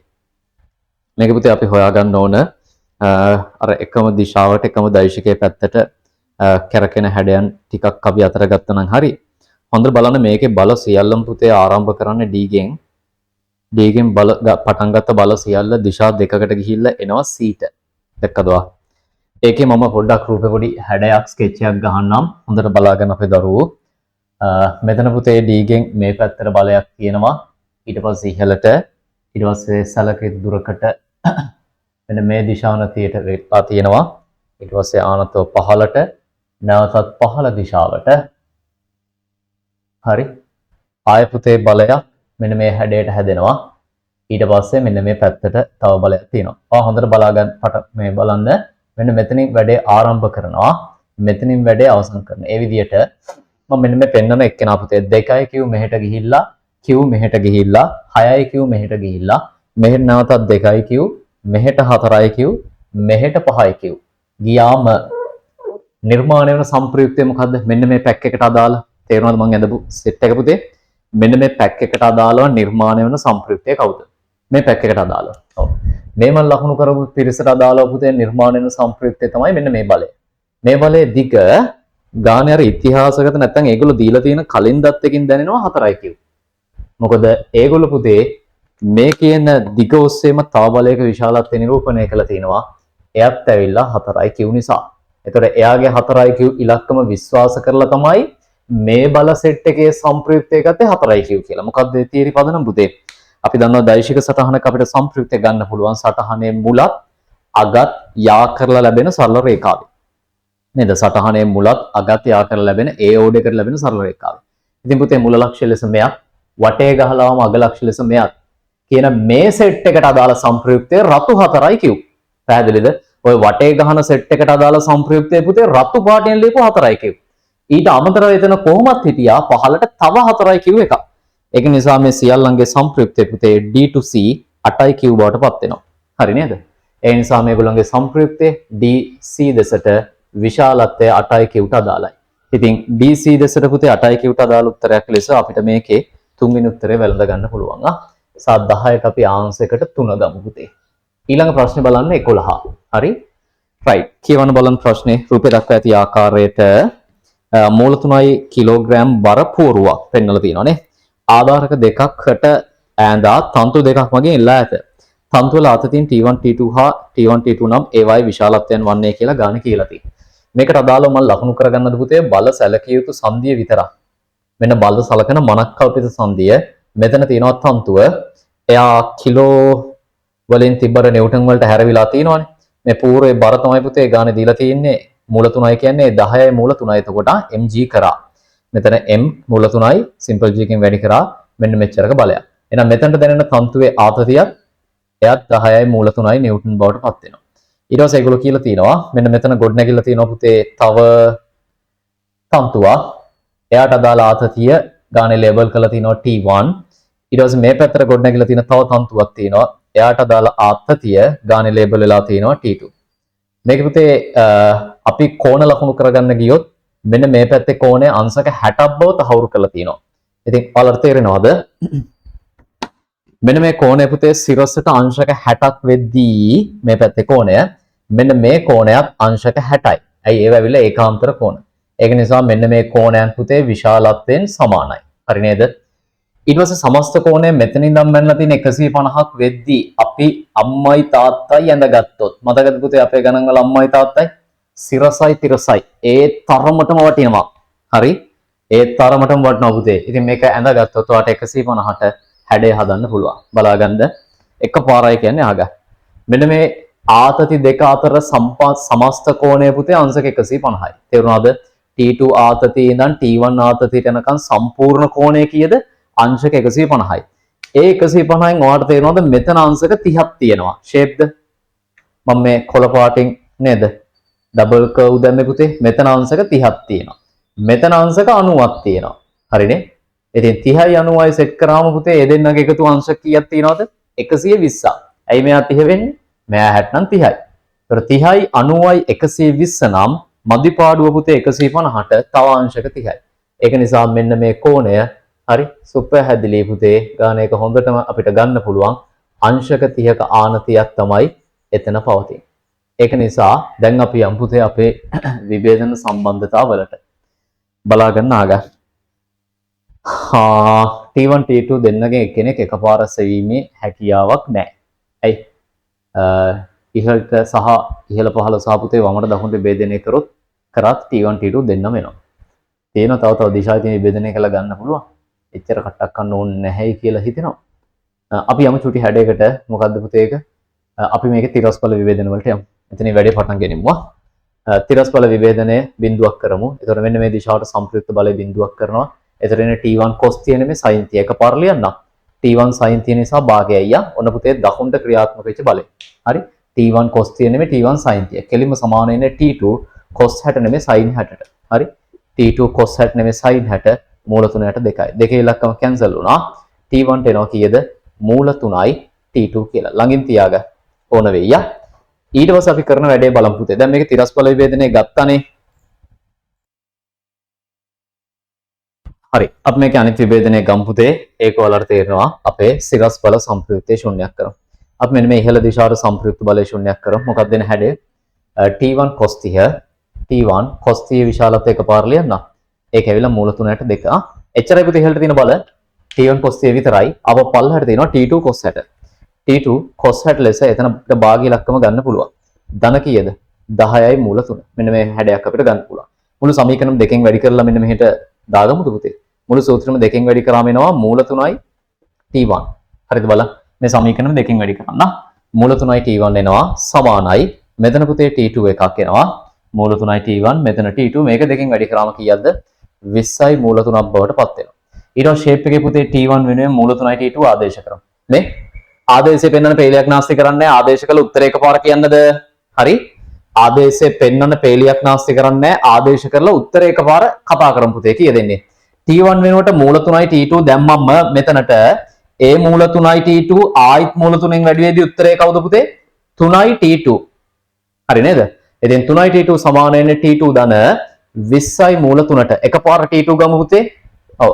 මෙයා වඩු කරන්න 2යි T2 2යි T2 20යි මූල 3 නම් T2 කියන්නේ කීයද?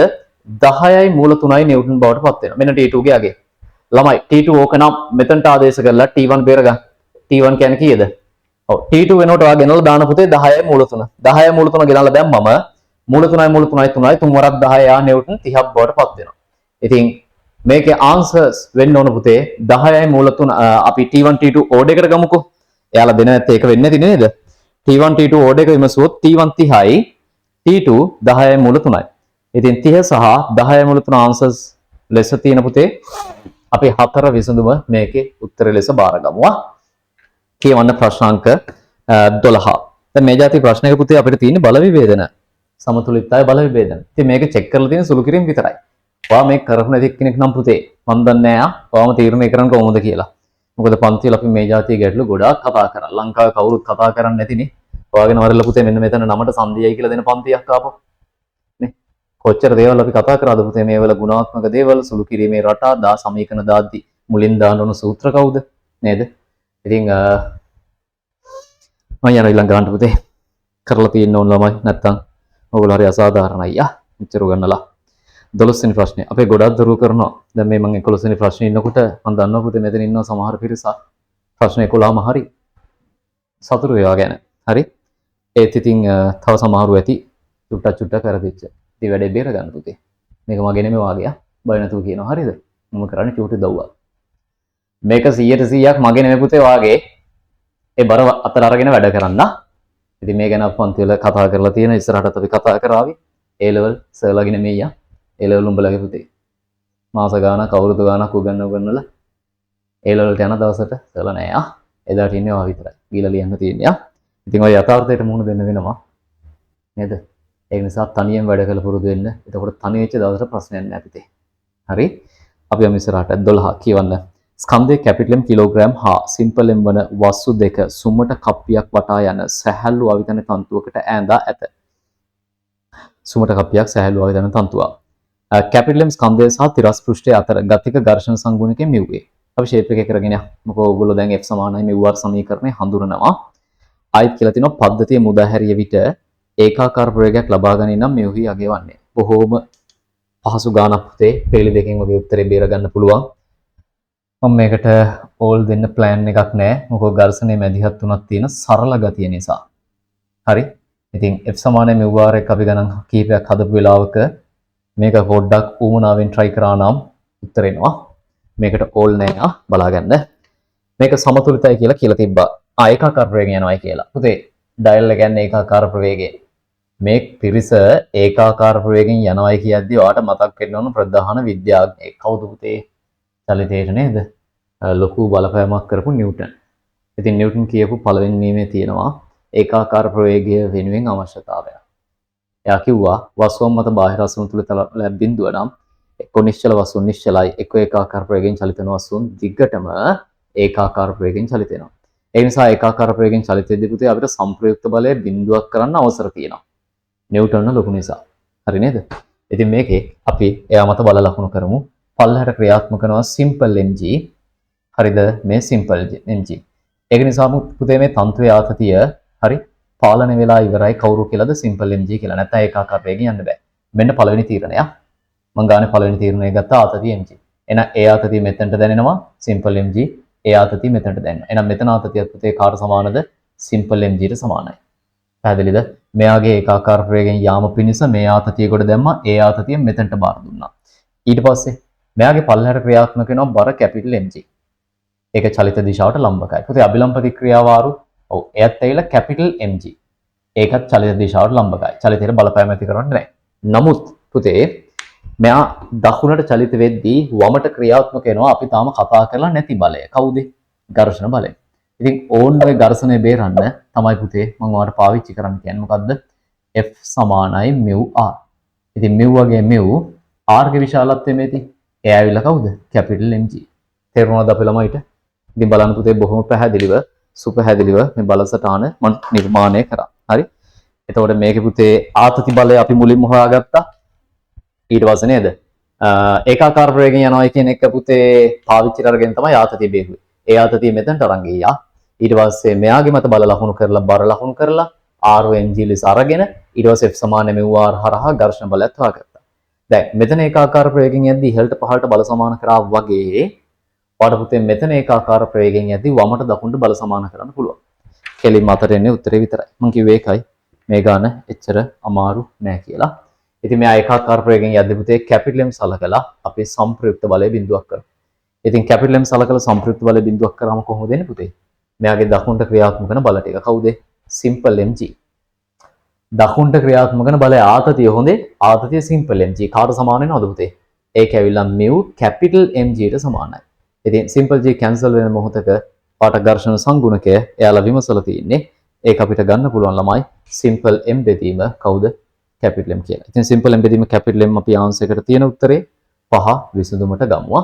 ඉතින් මේ තියෙන පුතේ ප්‍රශ්න අංක 12 ඔන්න ෂේප් එකේ හැදුවා. සරල ගානක් බවට එකපත් වුණා.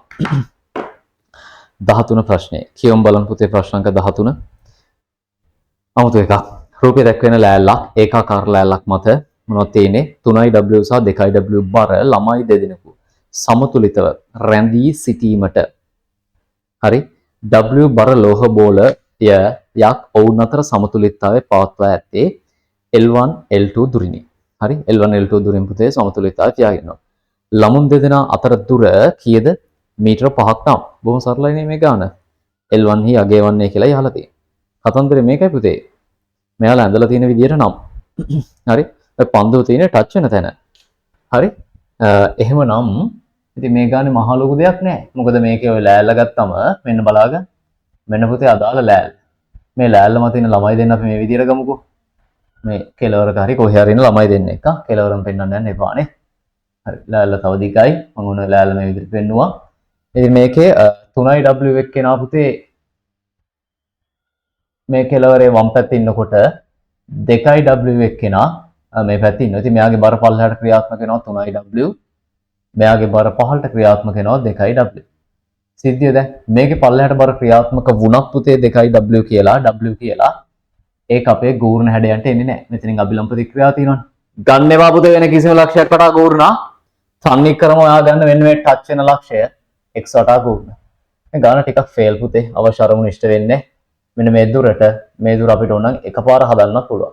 ඕන්නේ අපි ෂේප් එකේ හදාගමු. මේ දුර ඒගොල්ලෝ කියනවා L1 කියලා. සමස්ත දුර මීටර 5යිනේ. සමස්ත දුර මීටර 5යි නම් මෙයා L1 නම් මේ දුර ලියන්න පුළුවන් L2 ගන්න එපා. යාලා දෙන හැම. ඒක පහරින් L1 කියලා ලියා ගන්න. එතකොට ෂේප් නේ පුතේ. හරි නේද? හරි යා L2 තමයි. මම ලකුණු කරේ පුතේ ඒක පහරින් L1 කියලා. මොකද සමස්ත දුර 5යි. මේ පැත්ත වම් අත පැත්ත L1 සහ දකුණු අත පැත්ත පහරින් L1. මොකද්ද පුතේ වාගේ තීරණය? GX x ලක්ෂය වටා ගූර්ණවල වීජයක බිඳුවක් කරන සමතුලිතතාවය රැක ගන්න ඕන නිසා 2යි W ට දුර පහරින් L1 සමානයි කාටද පුතේ 3යි W ට දුර L1. W මේකෙන් කැන්සල් වෙන වෙලාවක සුළු කිරීම ගන්න 10 ඍණ 2යි L1 සමානයි 3යි L1. මේ පැත්තට හදන්න පුතේ 5යි L1 10 සමානයි 5යි L1 නම් ඔයාට L1 ගන්න පුළුවන් කීයද මීටර්ස් 2යි කියලා. හරි. ඉතින් අපි විසඳුමට පුතේ 3 උත්තරේ අපි බාරගමු. හරි? right. ඊළඟ ගැටලුව බලන්න. ප්‍රශ්න අංක 14 කියමු පුතේ ගැටලුව. මේකේ උත්තරය ඒතකොට කීයද? මීටර 2ක් වෙන 3 උත්තරය අපි ගමු. හරි. ඊට පස්සේ යන්න ප්‍රශ්න අංක 14ට කියවන්න ස්වයංක්‍රීය තුවක්කුවක් මගින් තප්පරයකට ග්‍රෑම් 20ක් ඇති උණ්ඩ 10ක්. ආගන්න. මේක ආවේගයේ ගානක් පුතේ. එක තප්පරයකට ඒගොල්ලෝ කියනවා ග්‍රෑම් 20ක්. කිලෝ කරමුද 0.02යි. ඒ වගේ උණ්ඩ 10ක්. මෙන්න පුතේ තප්පරයට ගොඩනැගෙන ස්කන්ධය මෙයා කිලෝග්‍රෑම් වලින් එක තප්පරයකට 0.02ක් කිලෝ වන උණ්ඩ 10ක්. කොටිම කුත් පුතේ තප්පරයට මෙච්චර අහවල් ස්කන්ධයක් කියන්නේ මෙයාගෙන් ගොඩ යන්නේ ස්කන්ධ ශීඝ්‍රතාවයක්. ස්කන්ධ නේද පිටවන ශීඝ්‍රතාවයක්. ස්කන්ධ ප්‍රවාහ ශීඝ්‍රතාවයක්. කීයද යගේ ඒක ඇවිල්ලා 0.2යි කිලෝග්‍රෑම් තප්පරයට. right? ආයි කියලා තියෙනවා CIMS ශ්‍රේණික ප්‍රවේගයෙන් නිකුත් කරයි. තුවක්කුවේ ස්කන්ධය කිලෝ 10 නම් ඒට චලිත වීම නිදහසේ පවතී නම් තුවක්කුව ලක්වන ත්වරණය වන්නේ. දැන් පුතේ ඔය වෙපන් එකකින් නැත්තම් ගන් එකක් ෆයර් කරද්දී වෙඩි තියද්දී මොකද වෙන්නේ? උණ්ඩේ පිටවේදී උණ්ඩේ මත පුතේ දකුණට නැත්තම් අපි හිතමු අරන්නාර පැත්තට බලයක් දාද්දී ඒ තුවක්කුව ආපස්සට වාංගු වෙනවා. ඕක නවත්තගන්නේ සාමාන්‍යයෙන් ලොකු වෙපන් නැත්නම් පුතේ උර හිසේ. මෙතනට ඉතින් සෑහෙන දැනෙනවා එක දිගට ෆයර් කරද්දී. එහෙම නැත්තම් පොඩි පිස්ටල් එකක් වගේ නම් පුතේ නේද? ඒක අතින් තමයි අල්ලගෙන ඉන්නවා. ඉතින් ඕක නිකන් ලාවට නිකන් උදේ නැගිටලා වගේ වෙඩි තියන්න ගිහිල්ලා නේද? ඕක චටාස් ගාලා ඉල්ලවදී. හරි? ඉතින් මේ විදිහේ දේවල් වෙන්න පුළුවන්. ඒක නිසා ඔය වෙඩි තියද්දිත් පරිස්සමින් හරි සෙල්ලම් තුවක්කුවකින් හරි. ඉතින් මේකේ පුතේ අපෙන් අහලා තියෙන මේ තුවක්කුව ලක්වන වාංගු ත්වරණය. හරිම වචන ඇහුවනම් මේ තුවක්කුව මේ එක දිගට ත්වරණය යන්නේ නැහැ පුතේ අන්න හරියට. උණ්ඩේ මෙහෙට යනවා අරු මෙහෙට යනවා නේ. එහෙම විසි වෙන්නේ නැහැ. නමුත් අර ඒක ෂණික මොහොතකට පුතේ ආපස්සට වාංගු වෙනවා. අන්නේ වාංගු ත්වරණය තමයි ගානේ අපෙන් අපේක්ෂා කරන්නේ. ඉතින් වාංගු ත්වරණය හොයන්න කලින් ත්වරණයක් හොයන්න පුළුවන් ස්කන්ධයක් දුන්න වෙලාවක රත්තරන් ළමයි නේ ගිහලා බලය හොයාගන්න. හරි පුතේ. ඉතින් බලය හොයන්න ඔයාලට දැනෙන්න ඕන මෙතන අපි පාවිච්චි කරන අපි නේද සෑහෙන පුතේ ප්‍රැක්ටිස් කරනවායි කියලා පොරොන්දු වෙච්ච සමීකරණය අද දවසෙත් මේක ලියවෙන දෙවෙනි පාරද මන්දා f = m ඩොට් වාරයක් වීරණියෝ. ඉතින් මෙයාගේ m ඩොට් අගය කීයද? ඒක 0.2යි. පසු ප්‍රවේගය බුලට් එකක CI නිශ්චලතාව වෙන තුවක්කුව ඇතුළතදී. ඉතින් පුතේ මෙතන බලය වාට ගන්න පුළුවන් කීයයි කියලාද? ඒක ඇවිල්ලා 20ක් නිව්ටන්. හරිද වැඩේ? බලය 20යි. ඔතන මෙහෙම වැඩක් කරමුද? ඔය බලයමනේ පුතේ තුවක්කුවට ආපස්සට ලැබෙන්නේ. හරි? ඉතින් මට ඔය බලය වෙනුවටම දාන්න පුළුවන් f = m. මේ බලාගන්න. මෙන්න තුවක්කුව. හරි? උණ්ඩේ මත බලය තමයි පුතේ ඔය පැත්තට, තුවක්කුව මත බලය විරුද්ධ පැත්තට.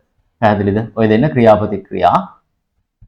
උණ්ඩේ මත බලය දකුණට, තුවක්කුව මත බලය වමට. ඒක නිසා මේ බල දෙක විශාලත්වයෙන් සමාන නිසා පුතේ මට Fm පාවිච්චි කරන්න පුළුවන් තුවක්කුවට F = ma දාද්දි. ඉතින් තුවක්කුවට F = ma දාලා ත්වරණය හොයනවා නම් ඔය 20 බෙදන්න පුතේ තුවක්කුවේ ස්කන්ධය වෙන කීයද? කිලෝ 10යි. තුවක්කුව ලක්වන වාංගු ත්වරණය මේක පුතේ අර ආපස්සට ඇදිලෙන ත්වරණය. ඉතින් ඒක 2 ms ඍණ 2යි. අපි 14 අංශයකට 4 උත්තරයට ගමුවා. 2 ms ඍණ 2 තියෙන්නේ 4 වෙනි විසඳුමේ. right. ඊට පස්සේ මම යන්නම් පුතේ ඔයාලගේ ටියුට් එකේ ඊළඟ ප්‍රශ්නේ 14න් පස්සේ අපිට කරන් තියෙනවා 15 ගැටලුව. කියවන්න. ආනත්තලයක් මත තියෙන අහිංසක ගානක්. බලන්න. P සහ Q. හරි. ස්කන්ධ කිලෝ 1ක් සහ 3ක් වන සුමට වස්තු දෙකකි.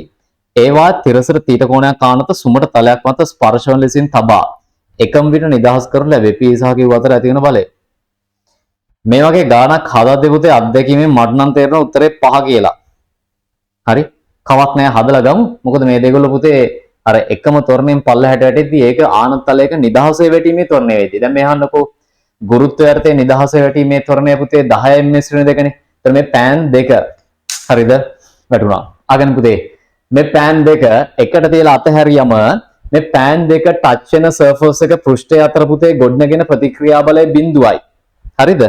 මේ පෑන් දෙක එකට තියලා අතහැරියම මේ පෑන් දෙක ස්පර්ශ වෙන පුතේ පෘෂ්ඨය අතර ගොඩනගෙන ප්‍රතික්‍රියා බලය ශුන්‍යයි. මොකද ඒගොල්ලෝ නිදහසේ වැටීමේ ත්වරණයෙන්ම වැටෙනවා. ඒගොල්ලෝ එකක් මත එකක් තෙරපගෙන තලාගෙන යන්නේ නැහැ. ඉතින් ඕකේ ආනත්තලයේ මත තියෙන වස්තු දෙකත් එහෙමම තමයි පුතේ. ආනත්තලයේ මත නිදහසේ ඒගොල්ලෝ ගමන් කරන ත්වරණේ g sin θ නම් මේගොල්ලෝ පුතේ අර ඝර්ෂණ බල මොකුත් නැහැ, බලෙන් බලපෑමක් දාලා තල්ලු කරන්නේ නැහැ. නිදහසේ වැටෙද්දී දෙන්න ගාන්ටර හේතුව දාගෙන බොහොම පරිස්සමෙන් කැමැත්තෙන් යන ගමන. ඒ නිසා එක්කෙනෙක් එක්කෙනෙක්ව තෙරපගෙන යන්නේ නැහැ. හරි? ඉතින් මේගොල්ලන්ගේ අතර ඇති වෙන පුතේ රියැක්ෂන් ෆෝස් එක 0 වෙයි. ඔප්පු කරලා ගමු. නැත්නම් උඹලා මාව විශ්වාස කරන්නේ නැහැ පුතේ. හරි? මම ඔප්පු කරනවා බලා ගන්න. මම මෙතන ගන්නම් අපේ ප්‍රශ්නේ අංකයක් ලෙස ගත්තොත් ප්‍රශ්න අංක 15 තියෙන ස්කන්ධ දෙක කිලෝ කීයද? කිලෝ 1යි 3යි. කිලෝ 1 තියෙන ඉස්සරහින් 3 තියෙන පිටිපස්සෙන්. ආගන්න බලා ගන්න බල ටික ෂේප් එකේ ලකුණු කරන්න. මෙන්න කිලෝ 1 මෙන්න කිලෝ 3. හරි? මෙයා කිලෝ 1 හි ස්කන්ධය, මෙයා කිලෝ 3 හි ස්කන්ධය. කිලෝ 3 හි ස්කන්ධය. හරි. මෙයා මත බලයන් වලට ගිය පුතේ කෝණේ θ කියලා දෙන්නේ. අගයක් දීලා නැත්තේ ඕන නැති නිසා. කෝණේ θ පුතේ අපි පාවිච්චි කරගත්තොත් මෙයාගේ චලිත දිශාවට ලම්බකව තියෙනවා mg cos θ. මේ පැත්තට තියෙනවා mg sin θ. ෂේප්ද ඒක ඇවිල්ලා මම ලියන්නම් 10යි sin θ කියලා. 10යි sin θ. මෙතනත් එමනේ පුතේ. මෙයාගේ මේ දිශාවට ලම්බක තියෙනවා 10යි cos θ. ඒක අපි ලියන්නේ නැහැ. චලිත දිශාවට ලම්බක නිසා මේ පැත්තට තියෙනවා 10 නෙමෙයි 30යි. 30යි cos θ. මෙයා ඇවිල්ලා පුතේ 30යි sin θ. පැහැදිලිද නිල් පැනේ ලකුණු කරපු බල හතර පුතේ. බරෙහි සංරචකයන් ටික. තව මොනවද තියෙන්නේ? තව තියෙන්නේ බල දෙකයි පුතේ. මොනවද? ඉස්සරහා එක්කෙනා පහළට ඇවිල්ලා තෙරපලා ඌ පුතේ ඉල්ලම් කන බලය. මොන බලයද? ඉල්ලම් කන බලය. අරුව තෙරපන්න යනවනම් තෙරපන්න කියලා ඉල්ලම් කන බලය කාර්වන්. ඒක තමයි මම කියන්නේ බිඳුවක් වෙනවයි කියලා. ඊට විරුද්ධ පුතේ මෙයා මත ගොඩනගෙන රියැක්ෂන් ෆෝස් එක ඒක ඇවිල්ලා R2. R1 තමයි රියැක්ෂන් එකක් ක්‍රියාපතික්‍රියා බලය. මේ R1 ගේ නම කිලෝ 1 විසින් 3 මත ප්‍රතික්‍රියාව. මේ R1 ගේ නම පුතේ කිලෝ 3 මගින් 1 මත. ඉතින් මේ ඩොට් එක දාන්න. මේ ඩොට් එක දාන්නේ පුතේ බලය අයිතියට. දාන්න කොහොමද? දාම්බම් පුතේ. හරි හොඳට දාන්න. එතකොට දැනෙනවා මේ බලය කාටද අයිති කියලා. හරි නේද වැඩේ? ඉතින් අපිට දැන් කරන් තියෙන චූටි දෙයක්. මම දාන්නම් මෙතන පද්ධතියටම f සමානයි මේ බලා ගන්න. මම දානවා පුතේ පද්ධතියටම f සමානයි m චලිත වෙන දිශාවට. ඔයාලට තේරෙනවද පද්ධතියටම f සමානයි මේ දාද්දී මේ r1 එන්නේ නැහැ. ඇයි ඒවා ක්‍රියාපතික්‍රියා බල කැපිලා යනවා දිශාවෙන් විරුද්ධයි. එතකොට එන්න පුතේ 10යි sin 30යි 30යි sin 30යි එකපාරම ලියන්නද? ආතල් දෙන්න ඕනේ නැහැ නේද? 10යි sin 30යි 30යි sin 30යි එකතු කරාම කීයද? 40යි sin θ sin θ. 10යි sin θ 30යි sin θ එක 40යි sin θ. ස්කන්ධය පුතේ කිලෝ එතකොට 4යි. එයාගේ තොරණේ A. ඉතින් මේ 4ට මෙයා කැපිලා ගිහලා 10යි. අදාළ තොරණයට එනවා කීයද? අර අපි කියපු පුතේ 10යි sin θ. නැත්නම් g sin θ කියන හැඩ එනවා. පස්සේ ඉතින් යන්නේ එක්කෙනෙක් ළඟට. ඔයාගේ හිත කියන කැමති එක්කෙනෙක්ට දාලා බලන්න. අපි ඕනනම් දාමු පුතේ කිලෝ 1ට දැම්මත් එකයි. කිලෝ 1ට දාලා දිනවා 10යි sin θ යි පහළට තියෙන R1. ඊට පස්සේ කිලෝ 3ට දැම්මොත් එනවා 30යි sin θ යි ඉහළට තියෙන R1. අපි කිලෝ 3කට දාමුකෝ වෙනසක් ලෙස. කිලෝ 3ට දා දෙන්නේ පහළට තියෙනවා මොකක්ද දාන්නේ f සමානයෙන් මේ තමයි මේ තොරණේ පද්ධතියටමයි පාවිච්චි කරන්න පුළුවන්. ඒතර පල්ලහැට එන්නේ පුතේ 30යි sin θ ඍණ කවුද R1 සමානයි. ස්කන්ධය කිලෝ 3යි තොරණේ. ඔව් එයාගේ තොරණේ පුතේ දැන් අපි හොයාගත්තා. මේ දැන් හොයාගත්ත එක්කන පාවිච්චි කරා. මෙයාව හොයාගත්ත මෙතන පාවිච්චිට ගන්න. එයා කීයද? 10 වාරයක් sin θ. ඉතින් දැනෙන්න ඕන 10 වරක් 3 30යි sin θ 30යි sin θ කැපිලා යද්දී ඔයගලන්ට R1 ගේ අගය එන්නේ කීයයි කියලාද? 0යි කියන්නේ. ඉතින් මේ තියෙන පුතේ හැඩය නිදහසේ අදාළ නේද? අර නිදහසේ තලයේ වැටෙන තොරණෙන් ගමන් කරද්දී ඒගොල්ලෝ එකිනෙක තෙරපා ගන්නේ නැත. හරි? එයාලගේ තෙරපීම් බල ගොඩනගෙන්නේ නැහැ පුතේ. 15න් පස්සේ අපි යමු ළමයි ඊළඟ ගැටලුවට. ප්‍රශ්න අංක 16 කියවන්. හදන්න පුළුවන්ද? පුළුවන් වගේ නේ පුතේ. කියවනකො ස්කන්ධය කිලෝ 2ක් සහ 5ක් කිලෝ 2ක් වන P වස්තුව 5 ms ශ්‍රේණික ප්‍රවේගයෙන් ගමන් කර නිශ්චලව ඇති කිලෝ 3ක් වන ස්කන්ධයක් සමග ස්කන්ධය ඇති Q සමග මුහුණට මුහුණලා ප්‍රත්‍යස්ත ලෙස ගැටේ. ගැටුවෙන් පසු P සහ Q වල ගම්‍යතා මෙච්චරක් විය හැකි එහෙම දේවල් ටිකක් කියලා තියෙනවා. හරි. දත්තට ලියා ගමුද? බලා ගන්න පුතේ.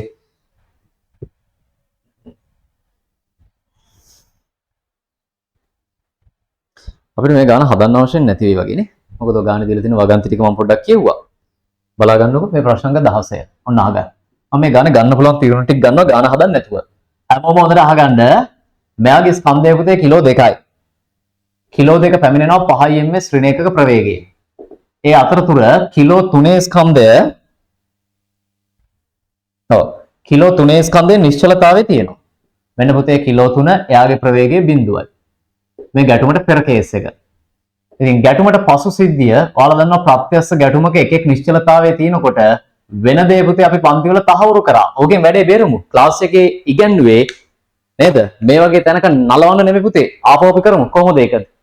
දැන් මේකෙදි එක්කෙනෙක් නිශ්චලතාවය බලන් ඉන්නවනේ. අනිත් එක්කෙනා ඇවිල්ලා ගැටෙනවනේ. මතකද අපි කිව්වා? ගැටෙන එකාගේ ස්කන්ධ ඒ කියන්නේ පුතේ නිශ්චලතාවයේ තියෙන කෙනාගේ ස්කන්ධ වැඩි නම් අපි අර කොටිය හැරවන්න යන්න එපා කියලා. නේද? ඉතින් මේකේ කිලෝ 2 ගිහිල්ලා වදින්නේ පුතේ කිලෝ 3ක ස්කන්ධයක. තමන්ට වඩා ස්කන්ධය වැඩි එකක. ඉතින් තමන්ට වඩා ස්කන්ධය වැඩි එකක වැදෙද්දී වෙන වැඩේ තමයි පුතේ. එයා ඉස්සරහට ඇදෙනවා. හරි? V1 කියලා ප්‍රවේගයකින් මෙන්න මේ ස්කන්ධය අඩු එකාට පුතේ විරුද්ධ ප්‍රවේගයක් ලැබෙනවා V2 කියලා. මෙන්න මේ හැඩයක් ලැබෙනවා. මේ ප්‍රවේග එකක්වත් ෂුවර් බිඳුව නෙමෙයි යා. බබාලා මේ කියලා තියෙන්නේ අසමානයි බිඳුව කියලා. ඔන්නවන් සමානයි කිව්වේ නෑ හරිද? එකක්වත් බිඳුව නෙමෙයි පුතේ. ඒ ඇවිල්ලා ධන ප්‍රවේගයන් බවට පත් වෙනවා. හරි? පොඩි එකෙක් ගිහිල්ලා නිශ්චලතාවයේ තියෙන ලොකු එකෙක්ගේ ප්‍රත්‍යස්ස ලෙස ගැටෙනවා. පුතේ ලොකු එකා ඉස්සරහට යන ගමන් පොඩි එකව පිටිපස්සට වාංගු වෙනවා. හරි? ඔච්චරයි වෙන්නේ. යම් පුතේ වගන්ති වලට මේකේ පළවෙනි වගන්තිය ගැටුවෙන් පසුව P සහ Q හි ගම්‍යතාවය P සහ Q හි ගම්‍යතාවය 10 කිලෝග්‍රෑම් ms ශ්‍රේණි එක විය හැකියි. මේ බලාගන්න. මම යන්න කැපිටල් එකේ සත්‍ය සත්‍යතාවය විමසන්න පෙර ගම්‍යතාවයට. පෙර ගම්‍යතාවය ගත්තොත් 2 වාරයක් 5 10යි. එහෙමනම් පුතේ වගන්තිය හරි. ඇයි ඒ? පෙර ගම්‍යතාවය 10 නම් අපි දනුවත් පුතේ පසු ගම්‍යතාවයක් කීයෙන් වෙන්න ඕනද? 10 kgms ශ්‍රේණි එකම විය යුතුය. ඒක නිසා දෙන්න හීන් හරියක් B බලන්න පුතේ කියවන හැඩය. ඒ කියලා තියෙනවා ගැටුවෙන් පසුව P වල ප්‍රවේගය ශුන්‍යයක් විය හැකිය. නාලෙන්න කියන්න. හරි. එන්න එපා කියන්න මෙතන නිකන් ඕන නැති වැඩක් නේ පුතේ. අපි ඒක තීරණය කළා ඉවරයි. එකෙක්වත් බිඳුවක් වෙන්න බෑ කියලා. ගාන හදන්න ඕනේ නෑනේ. කවුරුහරි ළමෙක් මේකට ගාන හදලා නම් හරිද පුතේ? මොකද කියන්නේ බං ඉතින්? මම එන්නම් ඉතින් ඔයාව හිත සනසන්න පුතේ. ගැටුවෙන් පසුව P සහ Q වල චාලක ශක්තිය ජූල් 25 විය හැකියි. ප්‍රත්‍යස්ස ගැටුම. හරි. චාලක ශක්තිය පෙර විමසුවත් එකයි පසු විමසුවත් එකයි. ඒක නිසා එපා පුතේ මේ වගේ ගානක හදන්න. පව් ඔයා. ඉතින් අපි දන්නවා පුතේ මේකේ චාලක ශක්තිය සංසිතිකයි කයිනටික් එනර්ජි එක මෙයාගේ නියතයක්. ඒ නිසා කයිනටික් එනර්ජි එක පසු ඇත්තම කතාව සමානයි කයිනටික් එනර්ජි එක පෙර. පෙර චාලක ශක්තිය විමසන්න එකයි එන්නේ. භාගයයි ස්කන්ධය කිලෝ 2යි ප්‍රවේගය 5 වර්ගය 25යි.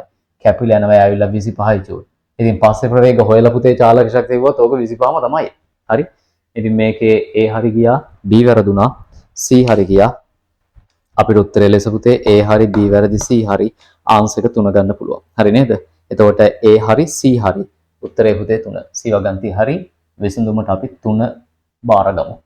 ඊළඟ ප්‍රශ්නේ 16න් පස්සේ 17 කියවන ළමයිනේ. 17 වෙනි ගැටලුව. RT ප්‍රස්ථාරය. සරලව කිව්වොත් FT ප්‍රස්ථාරය. වස්තුව මත ක්‍රියා කරන අසමතුලිත බලය, සම්ප්‍රයුක්ත බලය. R පුතේ F.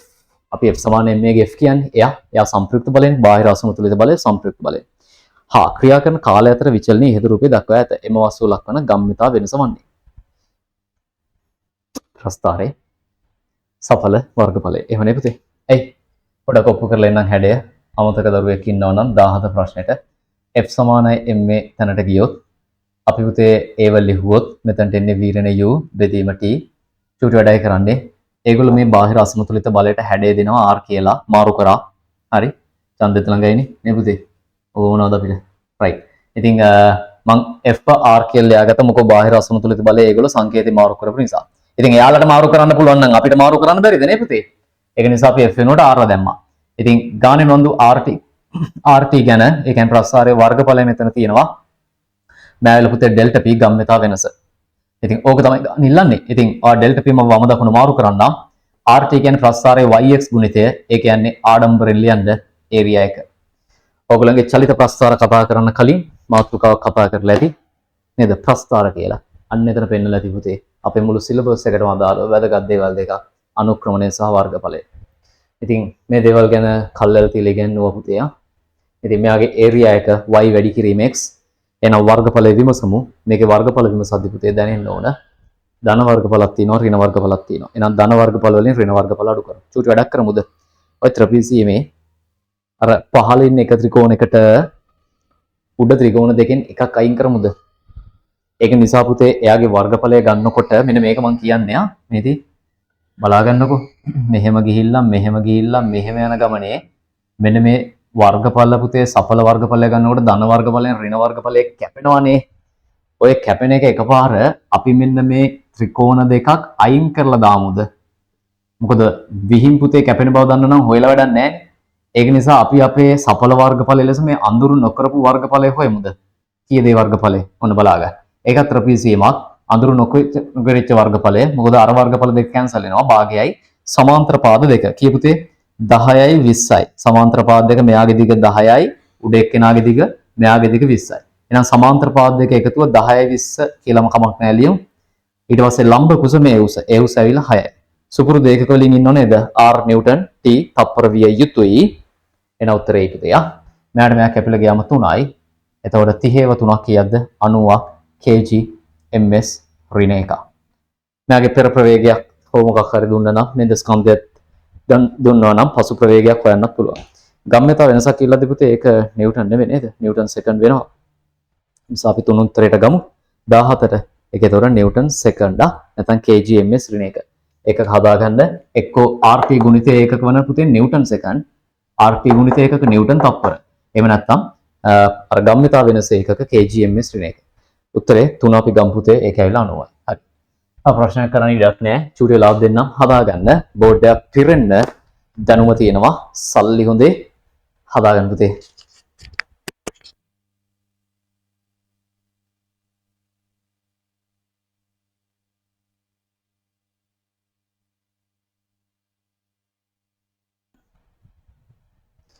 හරි පුතේ අපි යමු ඔයාලගේ ඊළඟ ගැටලු ටික සාකච්ඡා කරන්න. තව චූටි ප්‍රශ්න ප්‍රමාණයක් ඉතුරු. ඉතින් දැන් අපි ප්‍රශ්න 17ක් සාකච්ඡා කරා. කතා කරමු පුතේ අද දවසේ කතා කරන 18 වෙනි ප්‍රශ්නේ. දැන්ට කිසි ප්‍රශ්නයක් all answers දෙන්න අවශ්‍යතා නිර්මාණය වුණේ නැහැ. ඒ ගැන සතුටින් ඉන්නේ. හරි පුතේ. යමු 18ට. කටවරිසම් කරගෙන යන්න ඕනේ පුතේ. v දෛශික රාශියක ලම්බක vx හා vy. හරි. v දෛශික රාශියක එකිනෙකට ලම්බක vx හා vy කොහොමද කියලා තියෙන්නේ සංරචක දෙකක් බවට විභේදනය කර ඇත. ඔන්න ඒගොල්ලෝ පුතේ v කියන රාශිය vx හා vy සංරචක දෙකක් බවට විභේදනය කරලා තියනවලු. ආයිත් කියලා තියෙනවා v හා vx සංරචක අතර කෝණය. ඒ කියන්නේ සම්ප්‍රයුක්තයේ තිරසත් එක්ක සාධන කෝණය. θ වෙනවලු. θ කෝණය වැඩි කරන ලදී θ කෝණය වැඩි කරන ලදී මෙලෙස θ කෝණය වැඩි කරන විට vx හා vy වල විශාලත්වය වෙනස් වන්නේ කෙසේද කියලා අහලා තියෙනවා. ඉතින් ඔය සරල පුතේ tan θ තර්ක කරන්නකෝ. හයියෝ ළමයි නේද? choice බොහොම ලේසි පුතේ ප්‍රශ්නයක්. tan θ තනි කරන්න tan θ කියන්නේ සම්මුඛ පාදය vy බෙදීම බද්ධ පාදය vx. ඉතින් පුතේ ඔයාට θ කෝණය වැඩි කරන්න අවශ්‍ය දේ මෙතන තියෙනවා. මොකද්ද? θ කෝණය වැඩි කරන්න ඕන නම් තීට කෝණය වැඩි කරද්දී tan තීට කියන අනුපාතයත් පුතේ මේක වැඩි වීම සිද්ධ වෙනවා. tan තීට අනුපාතය වැඩි වෙන්න නම් ඔයාලට තේරෙන්න ඕන vx වැඩි වෙන්න ඕන vy අඩු වෙන්න ඕන. ඉතින් vx දවසක වැඩි වෙන vy දවසක අඩු වෙන ආන්සරක ලෙස අපි උත්තරයක් තෝරමු. vx වැඩි වේ vy අඩු වේ. අපිට විසඳුමට දෙකද පුතේ කොබලා අනිත් පැත්ත නේද? vy වැඩි වෙනවා vx අඩු වෙනවා.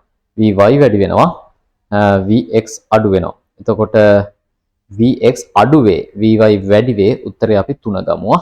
3 මේකේ හොඳයි පුතේ. ඉතින් මේ කියන්නේ මෙන්න මේ හැඩයක් ළමයි. ආරම්භයේ තිබිලා තියෙන මේ ආකාරයේ කෝණයක්. ඔය තියෙන සම්ප්‍රයුක්තේ. හරි නේද? එතකොට මෙන්න vy මෙන්න පුතේ vx. ඉතින් වෙන්න ඕන දේ දවසක මේ කෝණය වැඩි වෙන්න එපා. ඉතින් මේ කෝණය වැඩි වෙන්න මෙයාගේ හැඩය මෙන්න මේ පැත්තට දුවන්න ඕන. හරි. මේ දෙන සම්ප්‍රයුක්තය. ඉතින් ඒකට පුතේ ඔයගොල්ලන්ට තේරෙන්න ඕන vy නම් වැඩි වෙන්න ඕන. දැන් පැහැදිලි රූප දෙක එන්නේ ආගමනේ. ඔය තියෙන රූප දෙකේ විය යුතුද? හරි. vy දවසක වැඩි වෙන්න ඕන vx අඩු වෙන්න ඕන. ඔන්න vx dash වෙන vy dash. ඉතින් මේ හැඩේ තියෙන උත්තරය ලෙස පුතේ vx අඩු වෙන vy වැඩි වෙන උත්තරය ලෙස අපි 3 විසඳුම් මෙතනට ගියා. බොහොම දේශීය. මම ඔන්න රූපයකට ඇඳලා පෙන්නුවා. මෙතනට වඩා මේ කෝණය විශාලයි පුතේ. හරි? right. ඊළඟ ප්‍රශ්න බලන්න 19. මේ වෙයිල පුතේ තප්පර 10න් කරලා දාලා ඒ වෙලාව ගාන අමාරු ප්‍රශ්නයකට ඉතුරු කරන්න ඕන ප්‍රශ්න හොඳේ. හරි. කියවන්න 19. නිශ්චලතාවය මුදාහරින ලද කුඩා ගෝලයක් ලෝහ ගෝලයක් ගුරුත්වයාර්ථයේ නිදහසේ වැටේ. කුමන ප්‍රස්ථාරයෙන් උස h සමග ප්‍රවේගය වෙනස් වීම වඩාත් හොඳින් නිරූපණය නැයිද? මේ જાතිය ප්‍රශ්න කරන්න ප්‍රස්ථාර පාදිහා කෝ බලන්න කියලා බලලා උත්තර ගහන්න බෑ. හරිද? ඉතින් මේ වගේ එකකට පුතේ අපිට ආන්සර්ස් ගොඩනගන්න වෙන්නේ හැඩයක් හදලම තමයි. ඒතර මේගොල්ලෝ කියලා තියෙන නිශ්චලතාවය මුදාහරිනවලු ගුරුත්වයාර්ථයේ උස සමග එහි ප්‍රවේගය වෙනස් වීම වඩාත් හොඳින් නිරූපණය කරන ප්‍රස්ථාරය අහලා තියෙන්නේ. දැන් මේක වෙන වැඩේ පුතේ උස මයින්නේ කොහෙන්ද කියන එක අපි සාමාන්‍ය උසක් මයින්නේ පොළවේ ඉඳන්. එහෙම නේද? සාමාන්‍ය උසක් මැනීම සිදු වෙන්නේ පුතේ පොළවේ ඉඳන්. ඒ නිසා අපි පොඩි රූපයක් අඳගමු. වෙන නිශ්චලතාවයෙන් අතහැරියා. මම ගන්නවා පුතේ එයාගේ සාධාරණ h කියලා උසකට එළඹිච්ච මොහොතක මෙන්න ප්‍රවේගය ගැන උනන්දුයි. h කියලා උසකට එළඹිච්ච මොහොතක පුතේ ප්‍රවේගය v ගැන උනන්දුයි. ඔන්න ඔය දෙන්න අතර හැඩයක් තමයි අහන්නේ. ඉතින් මූලික ශ්‍රිතයක් ගැන විමසුවොත් පුතේ මෙයා පල්ලෙහාට වැටෙන්න h අඩු වෙනවා ප්‍රවේගය වැඩි වෙනවා.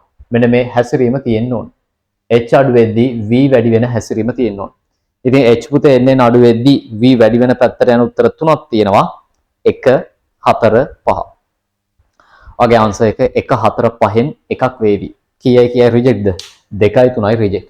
මෙන්න මේ හැසිරීම 2යි 3යි නෑ. මේ හැසිරීම තියෙන පුතේ 1යි 4යි 5යි. h අඩු වෙද්දී h අඩු වෙද්දී පුතේ මොකක් වෙන්න ඕන? v වැඩි වීමක් තමයි එතන අපි අපේක්ෂා කරන්නේ. හරි? පල්ලෙහාට වැටෙන්න h මොකක් වෙනවද? අඩු වෙනවනේ. එතකොට ස්පීඩ් එක වැඩි වෙනවා. හරි. අපි යමු මෙතනට අදාළ පුතේ අපිට ලියන්න පුළුවන් මූලික සූත්‍රයක හැඩය ගන්න. මේකේ පහළට වැටිච්ච දුර පුතේ මම ඒ අනුව නිර්මාණය කරගන්නවා. සමස් උසක් දවසක කැපිටල් h කියලා අපි ලේබල් කරගත්තොත් එයාගේ සමස් උස මෙයා දවසක පහළට වැටලා තියෙන උස ඇවිල්ලා පුතේ කවුද? කැපිටල් h රින සිම්පල් h. හරි? මම ඉන්නේ ආඩම්බරෙන් පුතේ ඇයි ඒ සිම්පල් h මට සමීකරණයක් ඇතුළට රිංග ගන්න මේ පහළට වැටිච්ච උස ප්‍රමාණවත්. සිම්පල් h ඒ වාක්‍ය කියන මාත් එක්ක මට සමීකරණයක් ඇතුළට රිංගවන්න මේ පහළට වැටිච්ච උස ඇතුලේ කවුරු ඉන්නවද? සිම්පල් h ඉන්නවා. මම දානවා චලිත සමීකරණයක්. මොකද්ද පුතේ චලිත සමීකරණය? මේකෙන් උත්තර පැහැදිලි 1 4 5 3න් 1. හරි? right. මේකේ චලිත සූත්‍රය තමයි පල්ලෙහාට මම පාවිච්චි කරන v වර්ග සමානයි u වර්ග ධන 2gs. ඒ මොකෝ කාලය අහලා කාලය මේ ගානට පුතේ අප්සෙට් කාලය අහලා දවසක මෙතන ඉඳන් මෙතනටයි සමීකරණ දාන්නේ අවසන් ප්‍රවේගයේ v වර්ගය ආරම්භය නිසලයි 2g s වෙනුවට පුතේ පහළට වැටිච්ච දුර කැපිටල් h රින සිම්පල් h. මේකේ ප්‍රකාශනය හදමු v වර්ග සමානයි රින 2g වාරයක් සිම්පල් h ධන 2g වාරයක් කැපිටල් h. මේ හැඩයක් හදා. ඒතර මූලික පුතේ ශ්‍රිතය v ගේ වර්ගය. එතකොට මේ ආවිල y ගේ වර්ග වාරයක් y වර්ග සමානයි කොහොමද හැඩෙන්නේ? ඍණ mx ධන c ආකාරයේ ප්‍රස්ථාරයක් එනවා. මේ y වර්ග ඍණ mx ධන c ආකාරයේ ප්‍රස්ථාරයක් දැනෙනවා. අනුක්‍රමණය ඍණ වෙන පුතේ. මේකේ තියෙන වක්‍ර ප්‍රස්ථාරයක් එන්න ඕන. අර පළවෙනි ප්‍රස්ථාරයල y සමානයි ඍණ mx ධන c. පැහැදිලිද? පළවෙනි ප්‍රස්ථාරය පුතේ y සමානයි ඍණ mx ධන c. ඒක ඇවිල්ලා වක්‍ර ප්‍රස්ථාරයක් නෙමෙයි. මෙතන y වර්ග ආපු නිසා පුතේ අපිට වක්‍ර ප්‍රස්ථාරයකට යන්න වෙනවා. ඉතින් ඍණානුක්‍රමණයක් තියෙන ප්‍රස්ථාරයක් ලෙස උත්තර දෙකක් තියෙනවා නැවතත් 4යි 5යි. දැන් මෙතනට ආවෙන් පස්සේ 4යි 5යි දෙකම ඕකේ එක රිජෙක්ට් වුණා. මොකද සරල රේඛයේ හැඩය ප්‍රතික්ෂේප වුණා පුතේ වක්‍රයක් ආපු නිසා. ඊට පස්සේ හැඩය ගන්න විදිය අපේ ළමයි ටික අහගන්න. විශේෂයෙන්ම බයෝ දරුවෝ ටික අහගන්න. නැත්නම් මොකක් හරි කරගනි. මෙන්න මේකේ පුතේ ඔයා අනුක්‍රමණය අතර ගන්න චුටි වැඩක් කරලා. මේ ප්‍රස්ථාරය අපි පුතේ අපිට අපේ දීලා තියෙන ප්‍රස්ථාරත් එක්ක තර්ක කරන්න පහසු වෙන්න මම මේ ප්‍රස්ථාරයේ පොඩි විපර්යාසයක් කරනවා. මොකද කරේ? v වර්ග v කරා. මොකද ඒ කරේ? වර්ගමූලය ගත්ත නෙමෙයි මම පුතේ මුළු සූත්‍රෙම v කින් බෙදාගෙන යනවා. හරි? මට මේ පැත්තේ වර්ගමූලය ගත්තොත් එහා පැත්තේ වර්ගමූලය ගත්තොත් වරහන් එන්නේ චාටර්නේ. ඒ නිසා මුළු සූත්‍රෙම v කින් බෙදන්න. ඒතකොට මෙතනට එනවා ඍණ 2g බෙදීම v වාරයක් කවුරු කියලාද? සිම්පල් h ධන 2g කැපිටල් h බෙදීම v. පුතේ මේ හැඩය හැදුවේ වෙන මොකටවත් නෙමෙයි. මෙන්න මේ අනුක්‍රමණය අතර ගන්න. මොකද මෙයාගේ පුතේ h වැඩි වෙද්දී අනුක්‍රමණයට මොකද වෙන්නේ කියන එක තර්ක කරන්න. හරි? ඒක නිසා මෙන්න මේ අනුක්‍රමණය වෙනුවෙන් තමයි පුතේ මේ හැඩය ගන්නෙ. ඉතින් අපි බයෝ දරුවෝ විශේෂයෙන්ම අහගන්න මේ જાති ප්‍රස්ථාරයක් කාම ඔයා අසරණ වුණොත් මේකේ උත්තරය ගන්න 4ද 5ද කියලා. මොකද දෙකේම තියෙන පුතේ ඍණානුක්‍රමණ. 4ෙත් තියෙන ර්ණානුක්‍රමණ 5ෙත් තියෙන්නේ මොකද්ද? ඍණානුක්‍රමණ. ඉතින් 4 විශේෂත්වය එයාගේ ඍණානුක්‍රමණය එන්නේ අඩු වෙනවා. 5 විශේෂත්වය පුතේ එයාගේ ඍණානුක්‍රමණය එන්නේ වැඩි වෙනවා. වෙන වැඩේ බලන්න අහගන්න. අපි පුතේ ප්‍රස්ථාර දිගේ ඉදිරියට තර්ක කරමු. ප්‍රස්ථාර දිගේ ඉදිරියට. එතන h වැඩි වෙනවා. h වැඩි වෙද්දී මෙන්න මේ අනුක්‍රමණයට මොකද වෙන්නේ? නෑ මෙතනින් මට කියන්නකෝ h වැඩි වෙද්දී පුතේ අපි ප්‍රස්ථාර දිගේ ඉස්සරහට ගියොත් h වැඩි වෙනවා. කාලයත් එක්ක නෙමෙයි යා. ළමයි පුතේ අපි අඳින්න යන්නේ මේ ප්‍රස්ථාරයේ මෙන්න මේ h එක කවද වේගය. ඒතර මම තර්ක කරන්නේ ප්‍රස්ථාරයේ ඉස්සරහට. මේදී ප්‍රස්ථාරයේ ඉදිරියටයි තර්ක කරන්නේ. හැමෝටම පැහැදිලිද? ප්‍රස්ථාරයේ ඉදිරියට තර්ක කරද්දී පුතේ h ක්‍රමයෙන් වැඩි වෙනවා. හරි නේද? h වැඩි වෙනවායි කියන්නේ මෙයා ඉහළට තර්කයේ ගොඩ නැගෙන්නේ පුතේ. ඒතර ඉහළට යවෙන්නවා මේ ඉහළට යනවායි කියන්නේ පුතේ ප්‍රවේගය එන්නේ අඩු වෙනවා. මොකද නිශ්චල ආයනේ උඩින්ම පටන් ගත්තේ. පල්ලෙහාට ප්‍රවේග වැඩි වුණේ. උඩට ප්‍රවේග අඩු වෙලා. නිසා ඉහළට තරකයේ ගොඩනැගෙද්දී පුතේ මෙයාගේ ප්‍රවේගය ක්‍රමෙන් බහිනවා. ඒක නිසා අපිට මෙතන කියන්න පුළුවන් h වැඩි වෙද්දී ප්‍රවේගය අඩු වෙනවා. ඒ ප්‍රවේගය අඩු වෙද්දී මේ තරකයේ ගොඩනගෙන පැත්ත අපේ මේ වස්තුව චලිතන පැත්ත නෙමෙයි පුතේ ප්‍රස්ථාරයේ තරකයේ ගොඩනගෙන පැත්ත. හරි? h වැඩි වෙද්දී වේගයේ ක්‍රමයෙන් අඩු වෙනවා. පුතේ වේගය අඩු වෙද්දී වෙන වැඩේ ඍණ අනුක්‍රමණය මෙයාගේ වැඩි වෙනවා. ඒක නිසා මෙන්න පුතේ හැඩය අපේ ප්‍රස්ථාර x අක්ෂය දිගේ ඉස්සරහට යද්දී ඍණානුක්‍රමණය වැඩි වෙන ප්‍රස්ථාරයක් පපන්න. ඍණානුක්‍රමණය වැඩි වෙන ප්‍රස්ථාරය මෙයා. උත්තරය කෙලින්ම කියපුතේ 5. හැඩය දීලා තියෙනවා. ඉතින් මෙයාගේ මෙතන තියෙන ඍණානුක්‍රමණයට වඩා ළමයි දැනෙනවද? මෙතන ඍණානුක්‍රමණය වැඩි. හරි? ඒක නිසා අපි උත්තරයට පුතේ 5 ගමු. ඔන්න ඔහමයි ආන්සර්ස් වෙන් කරගන්නේ. හරි? රයිට්. ඊළඟ ප්‍රශ්න බලන්න. ඔයාලගේ පුතේ පේපර් එකේ ඊළඟ ප්‍රශ්නේ ප්‍රශ්න අංක 20. ඒවන් අපේ හැම කෙනාම u ආරම්භක ප්‍රවේගයක් ඇතුව සිරස්ව ඉහළට ප්‍රක්ෂේපණය කරන ලද වස්තුව තප්පර 6 දී එහි උපරිම උසට එළඹේ. තප්පර 6 දී උපරිම උසට එළඹුණා. එම වස්තුව පළවන තප්පරයේදී විස්ථාපනය 7 වන තප්පරයේ විස්ථාපනයට දරන අනුපාතය වන්නේ. පුතේ මේ ගාන ලේසින් අප බේරලා දාමුද මෙන්න මෙහෙම. තප්පර 6ක් ඉහළට චලිත වෙලා කියලා කියපු නිසා ඔයාටයි මටයි පුතේ සර්වාංගයට දැනෙන්න ඕන මූ පුතේ විසි කරපු ආරම්භක ප්‍රවේගය 60 ms ශ්‍රේණියක. දැනුන්නේ නැත්නම් කෝල් එකක් දෙන්න. හරි? මෙයා 60 ms ශ්‍රේණියකින් තමයි විසි කරලා තියෙන්නේ. 60 ms ශ්‍රේණියකින් විසි කරපු මෙයා පුතේ දවසක ප්‍රවේගය බිඳුවක් කරගන්නවා. ඉහළම තැනකදීනේ. එයාගේ ප්‍රවේගය බිඳුවක් කරගන්න. ඉතින් මේකට තප්පර 6ක් යනවා. එතකොට මේගොල්ලෝ අහලා තියෙන්නේ පළවන තප්පරය සහ 7 වන තප්පරය. ඉතින් පළවන තප්පරය කියන්නේ කොහොමද පුතේ? ඔව් පළවන තප්පරය කියන්නේ t සමානයි 0 ඉඳන් t සමානයි 1ට. ඉතින් ඔන්න ඔය පළවන තප්පරයේදී මෙයාගේ ප්‍රවේගය බහින්නේ පුතේ මෙතෙන් t සමානයි 1. පළවන තප්පරය මෙතන. එයාගේ ප්‍රවේගය බහින්නේ කීයටද? ඔව් 50 ms ශ්‍රේණියකට. පැහැදිලිද? ඔන්න එයාගේ ප්‍රවේගය මට පෙන්වන්න පුළුවන් අඩු වෙනවා 50 ms ශ්‍රේණියකට. දැන් මේ චලිත ගාන කිසිම සමීකරණයක් නොදා හදන්න යන්නේ.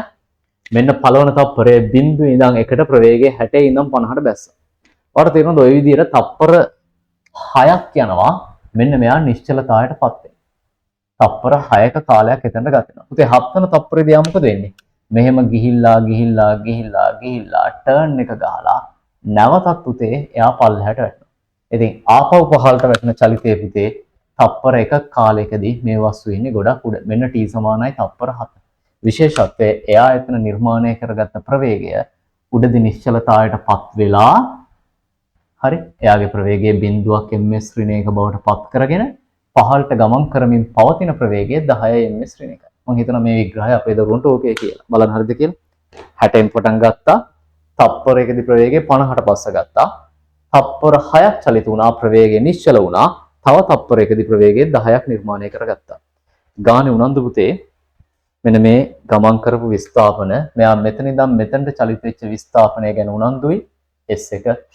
මෙයා මෙතන ඉඳන් පහළට චලිත වෙච්ච විස්ථාපනය ගැන උනන්දුයි S2. ඉතින් ওই විස්ථාපන ගන්න අපි දාමු S සමානයි v ධන u බෙදීම දෙවාරයක් t. නැත්තම් අර S සමානයි ut කියන එක u average velocity අදහසත් එක්ක මම පුතේ මෙතන පාවිච්චි කරන්නම් S සමානයි v ධන u බෙදීම දෙවාරයක් t කියන එක. එකපාර ලියනවා බලාගන්න. ගාන අපෙන් ඉල්ලන්නේ S1 ට S2 නේ අනුපාතය. හරි S1 ලියද්දි v ධන u කීයද? 60යි 50යි 110යි. බෙදීම 2 කාලය තප්පර 1යි. කීයද පුතේ S2 ලියද්දි v ධන u? ඒක 10යි බිඳුවයි. ඒ කියන්නේ 10යි. යා 60යි 50යි 110යි වුණා වගේ බෙදීම 2 කාලය t. මේ සූත්‍රයෙන් ආදේශ කරේ v ධන u බෙදීම දෙවාරයක් t. මේ v ධන u බෙදීම පුතේ දෙවාරයක් කාලය තප්පර 1යි. ඉතින් මෙයාට මෙයක් කැපිලා යනවා. මෙයාට මෙයක් කැපිලා යනවා. අපේ ආන්සර් එකෙන්නේ පුතේ 11ට 1. මේ තියෙන විසඳුම. හරි. 20ට උත්තරේ 11ට 1. 11ට 1 උත්තරේ තියෙන ආන්සර් එක ලෙස පුතේ අපි 2 විසඳුම ගමු. 1ට 11 නෙමෙයි යා. 20ට ආන්සර් එක 2. 2 අපි උත්තරේට බාර ගමු. ඉතින් චූටි ගානක් මම රූපෙන් වැඩිපුර විස්තර කරා. ගාන කෙටියෙන් හැදුවා. හරි. ඊළඟට යම් පුතේ ඊළඟ හැඩය ප්‍රශ්න අංක 21. චූට්ටක් අර්බුදකාරී ප්‍රශ්නයක්. ෂේප් එකේ බේර ගන්න බලමු. මෙන්න මෙහෙම දෙයක් වෙන්න ඕන. ජලයට මීටර එතන පුතේ 45ක් වගේ නේ පේන්නේ. මම හිතනවා 45යි කියලා. අපි අංක බලමු. බලටට අපිට පේනවා. බලපු තේන වයසයි. අපි වෙන තරුණයි. නැද්ද? හරි. ඔව් ළමයි කී දෙනෙක් නහෙන් ඇඬුවද සර් මේක පේන්නේ නැහැ කියලා. පේන්නේ මම පුතේ. SD එක චෙක් කරගන්න. තලයට මීටර 45ක් කියලින් PT. පාලමක සිට වස්තුවක් වැටේ. එය කෙලින්ම පතිත වන්නේ වස්තුව මුදා හරින මොහොතේ ගැටෙන ස්ථානයේ සිට හරි මීටර 12ක් පුතේ දුර සිට නියත ප්‍රවේගයෙන් ගමන් කරන්නා වූ හබල් ඔරුවක් මතටය. ඔරුවේ ප්‍රවේගය කුමක්ද කියලායි ගානේ අහලා තියෙන්නේ.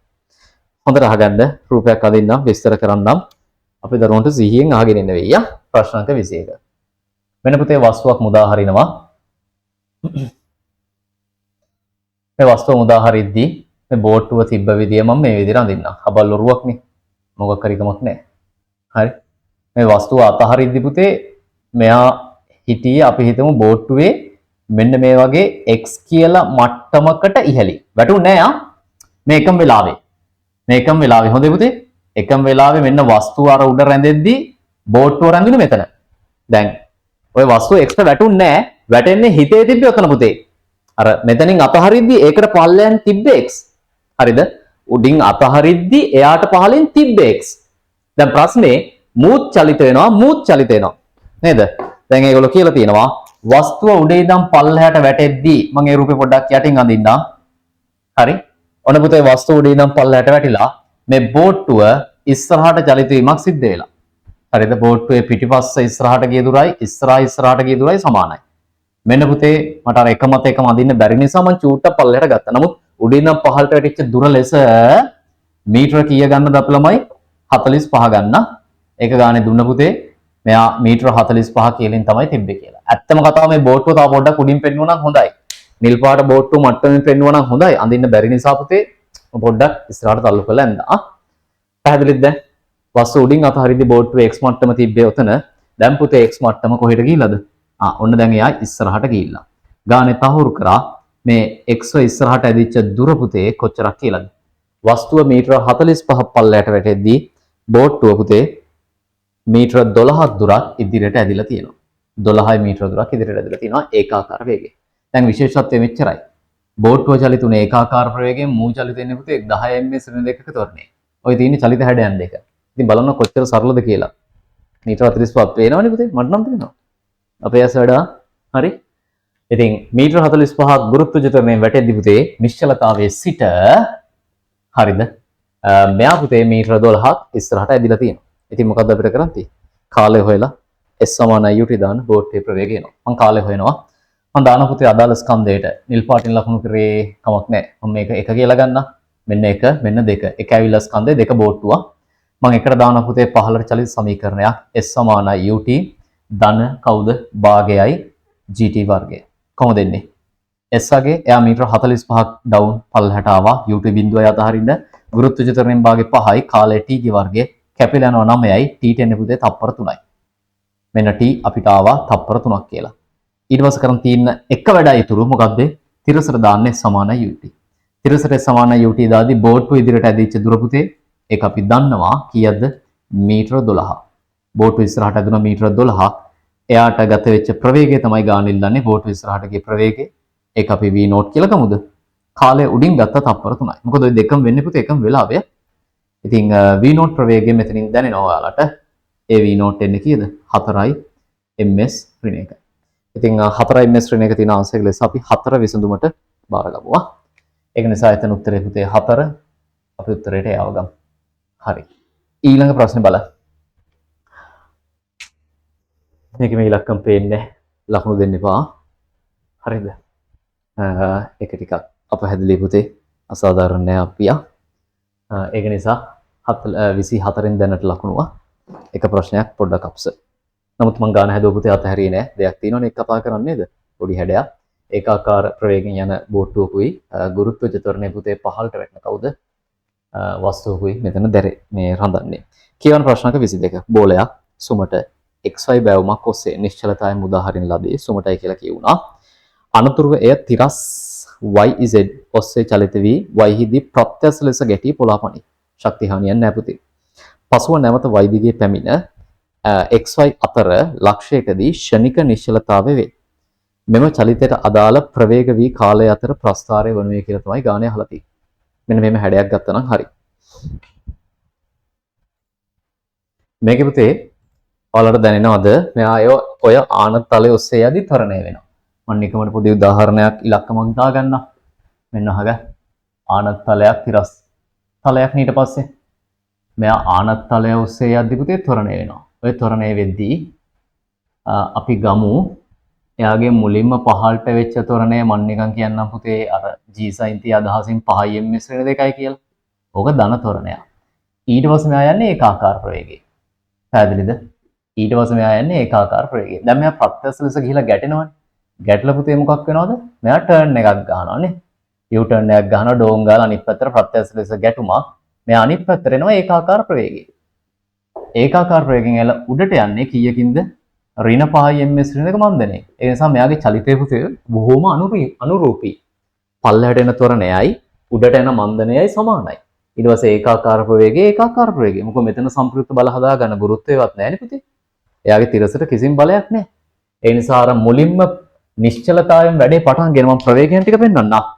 නිකමට හිතන්න නිශ්චලතාවයෙන් වැඩේ පටන්ගෙන මෙයා ප්‍රවේගය පුතේ 10 ms ඍණ 1 හදාගත්තා නම් ගැටෙන්න ඔන්න මෙන්න මොහොතේ ප්‍රවේගය 10 ms ශ්‍රේණික ගැටලා පටන් ගෙන ඉන්නේ 10 ms ශ්‍රේණික ඒකාකාර ප්‍රවේගයෙන් මෙහෙට යන්නේ 10න් මෙහෙට එන්නේ 10යි ඒ නිසා ඊට පස්සේ පුතේ ප්‍රවේගය නැවත බිඳුවට අඩු කරගන්නවා බිඳුවෙන් පටන් ගත්තා ධන 10ට වැඩි වුණා මොකද දකුණ ධනයිනේ ඊට පස්සේ පුතේ ෂණිකයට ඍණ 10ට මාරු වුණා ආයිත් ඍණ 10 ඉඳන් බිඳුවට දක්වා ගියා ඉතින් මේකට ගැලපෙන උත්තරය හරි ධන ඍණ අතර සමසේ දුවන අපිට ආන්සර් එක ලෙස පුතේ බිඳුව ඉඳන් 10ට ගියා ධන 10 ටිකක් වෙලා ගියා ෂණිකයට ඍණ 10ට මාරු වුණා මේ තියෙන ඇක්සිඩන්ට් එකක් ධන 10ක ප්‍රවේගය ඍණ 10ට මාරු වුණා කියන්නේ පුතේ ලොකු ආවේගයක් ඊට පස්සේ ඒ ප්‍රවේගය මේ හා සමාන කාලයක් වාර්තා කරමින් බිඳුවට දැස්සුවා අනිවාර්යෙන් සමාන කාලයක් ඕන මොකද ප්‍රත්‍යස්ත ලෙසද එසේදී අප්‍රත්‍යස්තයි පුතේ අප්‍රත්‍යස්ත නම් පොඩි වැඩක් වෙනව නේද ඔව් හිතා මුහුතේ 10කින් පල්ලෙහාට ආවට 10කින් ගිහිල්ලා වැදුනට පිට වෙන්නේ ඊට වඩා අඩු ප්‍රවේගයකින්. අපි 5 ms ශ්‍රේණ එකයි කියලා ගමු. එහෙනම් මෙතනින් 5 ms ශ්‍රේණ එකකින් ඇවිල්ලා පුතේ කලින්ම නවතිනවා. කාලයක් කෙටි වෙන්න ඕන. මෙයාගේ ප්‍රස්ථාරය උඩ යන්නත් ඕන. මේ බලන්න. මෙන්න මේ ධන 10 වාර්තා කරාට ෂණිකයට පුතේ අනිත් පැත්ත හැරෙන්නේ ඍණ 5න් වගේ. පැහැදිලිද? එතකොට මේ මන්දනයට මේ ත්වරණයට සමාන පුතේ මන්දනයක්. මේ ත්වරණයට සමාන මන්දනයකින් අඩු කාලයකින් මෙයා නිශ්චලතාවයටපත් වෙනවා. විශේෂත්වය ඔයගෙන් අපි අපේක්ෂා කරනවා මේ වගේ ගානක මෙන්න මේ ටයිම් ෆ්‍රේම් එකට වඩා. පැහැදිලිද? පේනවද? මේ T1ට වඩා පුතේ මෙන්න මේ ටයිම් ෆ්‍රේම් එක කෙටි වෙන්න ඕන. හේතුව මොකද හේතුව? ප්‍රවේගය පුතේ 0 ඉඳන් 10ට ගන්න ගත වෙන කාලයට වඩා ප්‍රවේගය 5 බිඳුවට බස්සන කාලය මොන කාලයක් විය යුතුද? ඒක අඩු කාලයක් වෙන්න ඕන. ඒක නිසා මෙන්න මේ හැඩේ තියෙන්න ඕන පුතේ අපේ ආන්සර් එකේ. හොඳ උත්තරේ මොකක්ද? ඔව්. මේකේ තව දෙයක් වෙන්න ඕනේ නේද? තව තැනක චේන්ජ් එකක් තියෙන එකයි කොහොම මම ඒකාකාර ප්‍රවේගයෙන් යන එක පෙන්නුවේ නෑනේ. කලබල වුණා. මොමෙන් පුතේ. මේක ඒකාකාර ප්‍රවේගයෙන් යද්දිත් මාර වැඩක් වෙනවා. ඔන්න අහගන්න. මෙතන පුතේ එයා ගත කරන කාලය සෑහෙන වැඩි කාලයක්. මෙයාට වඩා මෙතන කාලය වැඩි. හැබැයි මෙන්න මේ කාලය අඩුයි. බලන්න පුතේ මම මේ පෙන්වන කාලය නවට ඕකේද කියලා හොඳට අහගන්න. බලාගන්න පළවෙනි කාලය මෙන්න මේ කාලය ඒක ඇවිල්ලා T1. ඊළඟ කාලය පුතේ මෙන්න මෙයා එයා ඇවිල්ලා T2. හරි. මේ කාලය T2. ඊට පස්සේ මේ කාලය T3. ඊට පස්සේ මේ කාලය T4. එකක් නෑ අර විස්තර කරන්නම් අහගන්නවද? හරි. හොඳට සමන් දෙන්න පුතේ. මම එකක් නෑ අර විස්තර කරන්න කොහොමද මේක වෙන්නේ කියලා. T1ට වඩා T2 T1ට වඩා T4 අඩු වෙන්නේ අඩුයි. මේ දේවල් ටික දැනෙන්න ඕන පුතේ. T1ට වඩා T4 අඩු වෙන්නේ අර ප්‍රවේගය 10 5ට අඩු වුණානේ. ඒක නිසා 10ක් දුර 10ක ප්‍රවේගයක් නිර්මාණය කරන ගතවන කාලයට වඩා පුතේ 5ක ප්‍රවේගයේ බිඳුවට බස්සන කාලේ අඩු නිසා. ඒක නිසා මෙතනදී මේකට හේතුව පුතේ පළවෙනි ප්‍රවේග වෙනස ඩෙල්ටා V ඒක 10 ms ඍණයකට වඩා දෙවනි ප්‍රවේග වෙනස අඩුයි. එයාගේ දෙවනි ප්‍රවේග වෙනස පුතේ 5ක ප්‍රවේග වෙනසක තමයි ගනුදෙනුවක් තියෙන්නේ. හරිද? පළවෙනි ප්‍රවේග වෙනස 10ක් හදාගන්න පුතේ පල්ලෙහාට තොරණය වෙච්ච කාලයට වඩා දෙවනි ප්‍රවේග වෙනස 5ක් නිශ්චල කරගන්න එයාට ගත වෙන කාලය අඩුයි. ඇයි දන්නවද? එකම තොරණයනේ. හරිනේ පුතේ. ඒක නිසා එකම තොරණයෙන් නම් v = u ධන at සූත්‍රයට අනුව අපේ ළමයට දැනෙන්න ඕන ගත වෙන කාලය පුතේ ප්‍රවේග වෙනස අඩු නම් කාලය අඩුයි. ප්‍රවේග වෙනස අඩු තැන අඩු කාලයක් තමයි යන්නේ. ඊට පස්සේ මොකද්ද වෙන්නේ? T2ට වඩා T3 වැඩි වෙන්න. T2ට වඩා පුතේ T3 වැඩි හේතුව එයාට හේතුව පුතේ මෙතන එකම දුර අඩු ප්‍රවේගයෙන් යනවා නම් වැඩි කාලයක් නේ. S = ut නේ ඒකාකාර ප්‍රවේගයෙන්නේ. එකම දුරනේ පුතේ. මේ දුර පරතර එකයි. එකම දුර වැඩි ප්‍රවේගයෙන් යද්දී අඩු කාලයක් මෙතන. එතකොට අඩු ප්‍රවේගයෙන් ගියොත් පුතේ නේද? ප්‍රවේගය අඩු වුණොත් නේ 5ට වඩා නෑ 10ට වඩා 5 ප්‍රවේගය අඩුයි. 10ට වඩා 5 ප්‍රවේගය අඩු වෙද්දී මෙතන කාලය වට තේරෙන්න ඕන T2ට වඩා T3 විශාලයි. ඒ නිසා ප්‍රවේගය බාලවන තැන පුතේ කාලය වැඩිපුර යනවා. හරි? ඉතින් මෙන්න මේ හැසිරීම තියෙන හොඳම උත්තරේ පුතේ බලන්න චුට්ටක්. කිට්ටුවෙන් යන හැඩයකට ගන්න තියෙන්නේ 3ද 4ද? 4 හොඳයි නේද? 4 කියාව උත්තරේ පුතේ. කිසි අවුලක් නැහැ. වගේ අනුක්‍රමන සමානයි. 3 අනුක්‍රමන වෙනස්. මේ අනුක්‍රමන දෙක සමාන වෙන්නත් එපා. මොකද මෙයාගේ ධන 5යි මෙයාගේ ඍණ 5යි. ඒක නිසා ප්‍රස්ථාරයේ අනුක්‍රමන සමාන වෙන්නත් ඕන පුතේ. තුන්වෙනි උත්තරේ අනුක්‍රමන සමාන නැහැ. ඒක නිසා අපි ආන්සර් එකට කීයකමුද? 4 ගමු. ඉතින් දෙයක් තිබ්බ ප්‍රශ්නයක් නේද? දෙයක් නෑ නෙමෙයි පුතේ. දෙයක් තියෙනවා. හරි. ඊළඟ ප්‍රශ්න බලමු පුතේ. 22කින් පස්සේ 23 කියවා. පිරිමි ළමෙක් බෝලයක් සිරස් ඉහළට විසි කරයි. එහි උපරිම උසට එළඹ ෂණික නිශ්චලතාවයට පත්ව නැවත ඔහුගේ අත වෙත පැමිණේ. කුමන පිළිතුර මගින් එකෙක් උසවල් වලදී බෝලයේ ත්වරණය නිරූපණය කරයිද? වාත ප්‍රතිරෝධය නොසලකාරයි. පුතේ මෙච්චරයි. අපි මේ පොළොවේ ජීවත් වෙලා තින් තාක්කල් අපේ ගුරුත්වයට බාරයි. අපි මත mg තියෙනවා. ඒක නිසා මේ වස්තුව පුතේ උඩට විසි කරද්දිත් ආපහු ඉහළම නිශ්චලතාවයේ ඉඳිද්දිත් පල්ලයට වැටෙද්දි ප්‍රවේග නෙමෙයි මම අහන්නේ ත්වරණයෙන්. නිසා මෙයාගේ ත්වරණය එක දිශාවට තියෙන එක ඉහළ දිශාවට ඍණ 10යි. හරි නේද? සා වස්තුව මත ත්වරණය පුතේ ඍණ 10ම තමයි. ඔයගොල්ලෝ මතකද අපි ත්වරණ කාල ප්‍රස්ථාර අඳිනවා. උඩට යද්දිත් ඍණ 10යි පහළට යද්දිත් ඍණ 10යි. ඒක නිසා මේකේ උත්තරේ පුතේ වස්තුව කොහෙට තිබ්බත් ත්වරණය තියෙන්නේ පහළට. ඒ පහළට ත්වරණය ගන්න නම් ධන 10යි උඩට ත්වරණය ගන්නවා ඍණ 10යි. එක්ක ධන 10 තැන් තුනක තියෙන්න ඕන. එක්ක ඍණ 10 තැන් තුනක තියෙන්න ඕන. හරිනේ? ඒක නිසා ඕන දෙයක් නෝට් එකක් 23 ප්‍රශ්නට අදාළ හැඩයක් විමසුවොත් අහගන්න මේ වස්තුව උඩට යද්දී එයාගේ ත්වරණය ඍණ 10යි. ms ඍණ 2 පොළවෙන් ගුවන්ගත වෙද්දී ඊට පස්සේ පුතේ මෙයා උඩට ගිහිල්ලා නිශ්චලතාවයටපත් වෙද්දී ඉහළ දිශාවට ත්වරණය ගත්තොත් කීයද? ඍණ 10යි. පහළට ත්වරණය ගත්තොත් තියෙන ධන 10යි. නේද? පහළට ත්වරණය ගත්තොත් එතන ත්වරණය පුතේ ධන 10යි ms ඍණ 2. ඊට පස්සේ මෙයා ආපස්සට හැරිලා පුතේ පල්ලෙහා දිශාවට වැටෙනවා. ඒ වැටෙද්දී පහළ දිශාවට ත්වරණය හරි. ඒක ඇවිල්ලා ධන 10යි ms ඍණ 2. ඉතින් පහළට ධන 10 කියන්නේ පුතේ ඉහළට කීයයි කියන එක තමයිද? ඍණ 10 කියන එක තමයි. සම්මෙතන්ට අදාළව හීනියට ලියා ගන්න. එයා ඉහළට ඍණ 10යි ms ඍණ 2. අපි ත්වරණය දෙන්න ඕන නිශ්චිත දිශාවකට. ත්වරණයට පැති මාරු වෙවි දෙන්න තහනම්. ඒක නිසා මේ කියන නිශ්චිත දිශාවට එයාගේ ත්වරණය ඍණ 10යි. මේ කියන නිශ්චිත ඉහළ දිශාවට එයාගේ ත්වරණය ඍණ 10යි. පුතේ මේ කියන නිශ්චිත දිශාවට ඉහළ දිශාවට එයාගේ ත්වරණය ඍණ 10යි. මේ කියන නිශ්චිත දිශාවට එයාගේ ත්වරණය ඍණ 10යි. බලන්න. මේ චලිතයේ ඕනම තැනක පුතේ ඉහළ දිශාවට ත්වරණය එයාගේ ඍණ 10යි. ඒක නිසා අපේ උත්තරේට ඍණ 10 තියෙන ආන්සර් එක 2 ගමුවා. ඉතින් මේකට විසඳුම පුතේ 2 බවට පත් වෙනවා. හරි? රයිට්. ඊළඟ ප්‍රශ්න කියවන්න 24 බලන්න පුතේ ඒක සරල ප්‍රවේග කාල විස්ථාපන කාල ප්‍රස්ථාරය. පහත නෑ ප්‍රවේග vt ප්‍රස්ථාරය පහත දැක්වේ. පහත කුමන ප්‍රස්ථාරය මගින් විස්ථාපන කාල වක්‍රය නිවැරදිව දක්වයිද? මේක අපිට ලොකු හිස රදයකට විසඳුමක් දීලා තියෙනවා. ඒක තමයි ආරම්භක විස්ථාපනය. විස්ථාපන කාල ප්‍රස්ථාරයක් අඳින්න කියද්දී තියෙන ලොකුම අභියෝගය පුතේ වැඩේ පටන් ගන්න විස්ථාපනය කීයෙන්ද කියන එක. ඒක සැබෑ ලෙස අභියෝගයක්. වැඩේ පටන් ගන්න විස්ථාපනය කීයෙන්ද? ඉතින් මේගොල්ලෝ පුතේ ඒක අපිට නිදහස් කරලා. මොකද වැඩේ පටන් ගෙන තියෙන ප්‍රස්ථාර පහේම ඉහළම විස්ථාපනයකින් අපි ෂේප් එකේ ප්‍රස්ථාරය අඳින්න යමු. මේ ප්‍රශ්න අංක 24 බලාගන්න. මේකෙන් පස්සේ තව එකයි ආගන් පුතේ මෙන්න ප්‍රවේග කාල ප්‍රස්ථාරය. ඒකේ කාල පරාස ගත්තොත් සමාන කාල පරාසද නැහැ. 1 2 සමානයි 3 වෙනි එක චුට්ටක් වැඩි වගේ 1 2 සමානයි 3 වෙනි එක චුට්ටක් වැඩි වගේ. මම 1යි 2යි සමානව ගන්නම් 3 වෙනි කාල පරාසය වැඩි. මම පුතේ වැඩි ඍණ ප්‍රවේගයක ඇවිල්ලා ඊට පස්සේ අඩු ඍණ ප්‍රවේගයක ඉඳලා මේකේ තියෙන ලොකු ආවේගයක් නම් මොකෝ ප්‍රවේග ශනිකට මාරු කරලා තහනම් වැඩ ප්‍රවේග සුමුදව මේ සුමටව මාරු වෙන්නයි හැකියාව තියෙන නේ පුතේ. මෙන්න මේ ප්‍රස්ථාරයක් නතන තියෙන්නේ. ෂේප් නේද? හරි. ඔන්න ආකාරයේ ප්‍රස්ථාරයක් තියෙනවා. දැන් ওই ප්‍රස්ථාරය පුතේ ඔයගෙන් ඉල්ලලා තියෙන්නේ විස්ථාපන කාල ප්‍රස්ථාරය. මොකද්ද කියන්නේ? අපි අඳින්න යන පහළ විස්ථාපන කාල ප්‍රස්ථාරයේ අනුක්‍රමණය කාට සමානද? උඩ ප්‍රවේගයට සමානයි. පැහැදිලි පුතේ? මේ ප්‍රස්ථාරයේ අනුක්‍රමණයදී ඒක උඩ ප්‍රවේගයට සමානයි. ඒක නිසා මේ ඉන්නේ ජෝඩුව. නිසා උඩ ප්‍රස්ථාරයෙන් ප්‍රවේගය පහළ ප්‍රස්ථාරයට බාර දෙන අනුක්‍රමණය. හරි? right. උඩ ප්‍රස්ථාරය ගන්න ප්‍රවේගය කීයද? මම ඉලක්කමක් දාගන්න.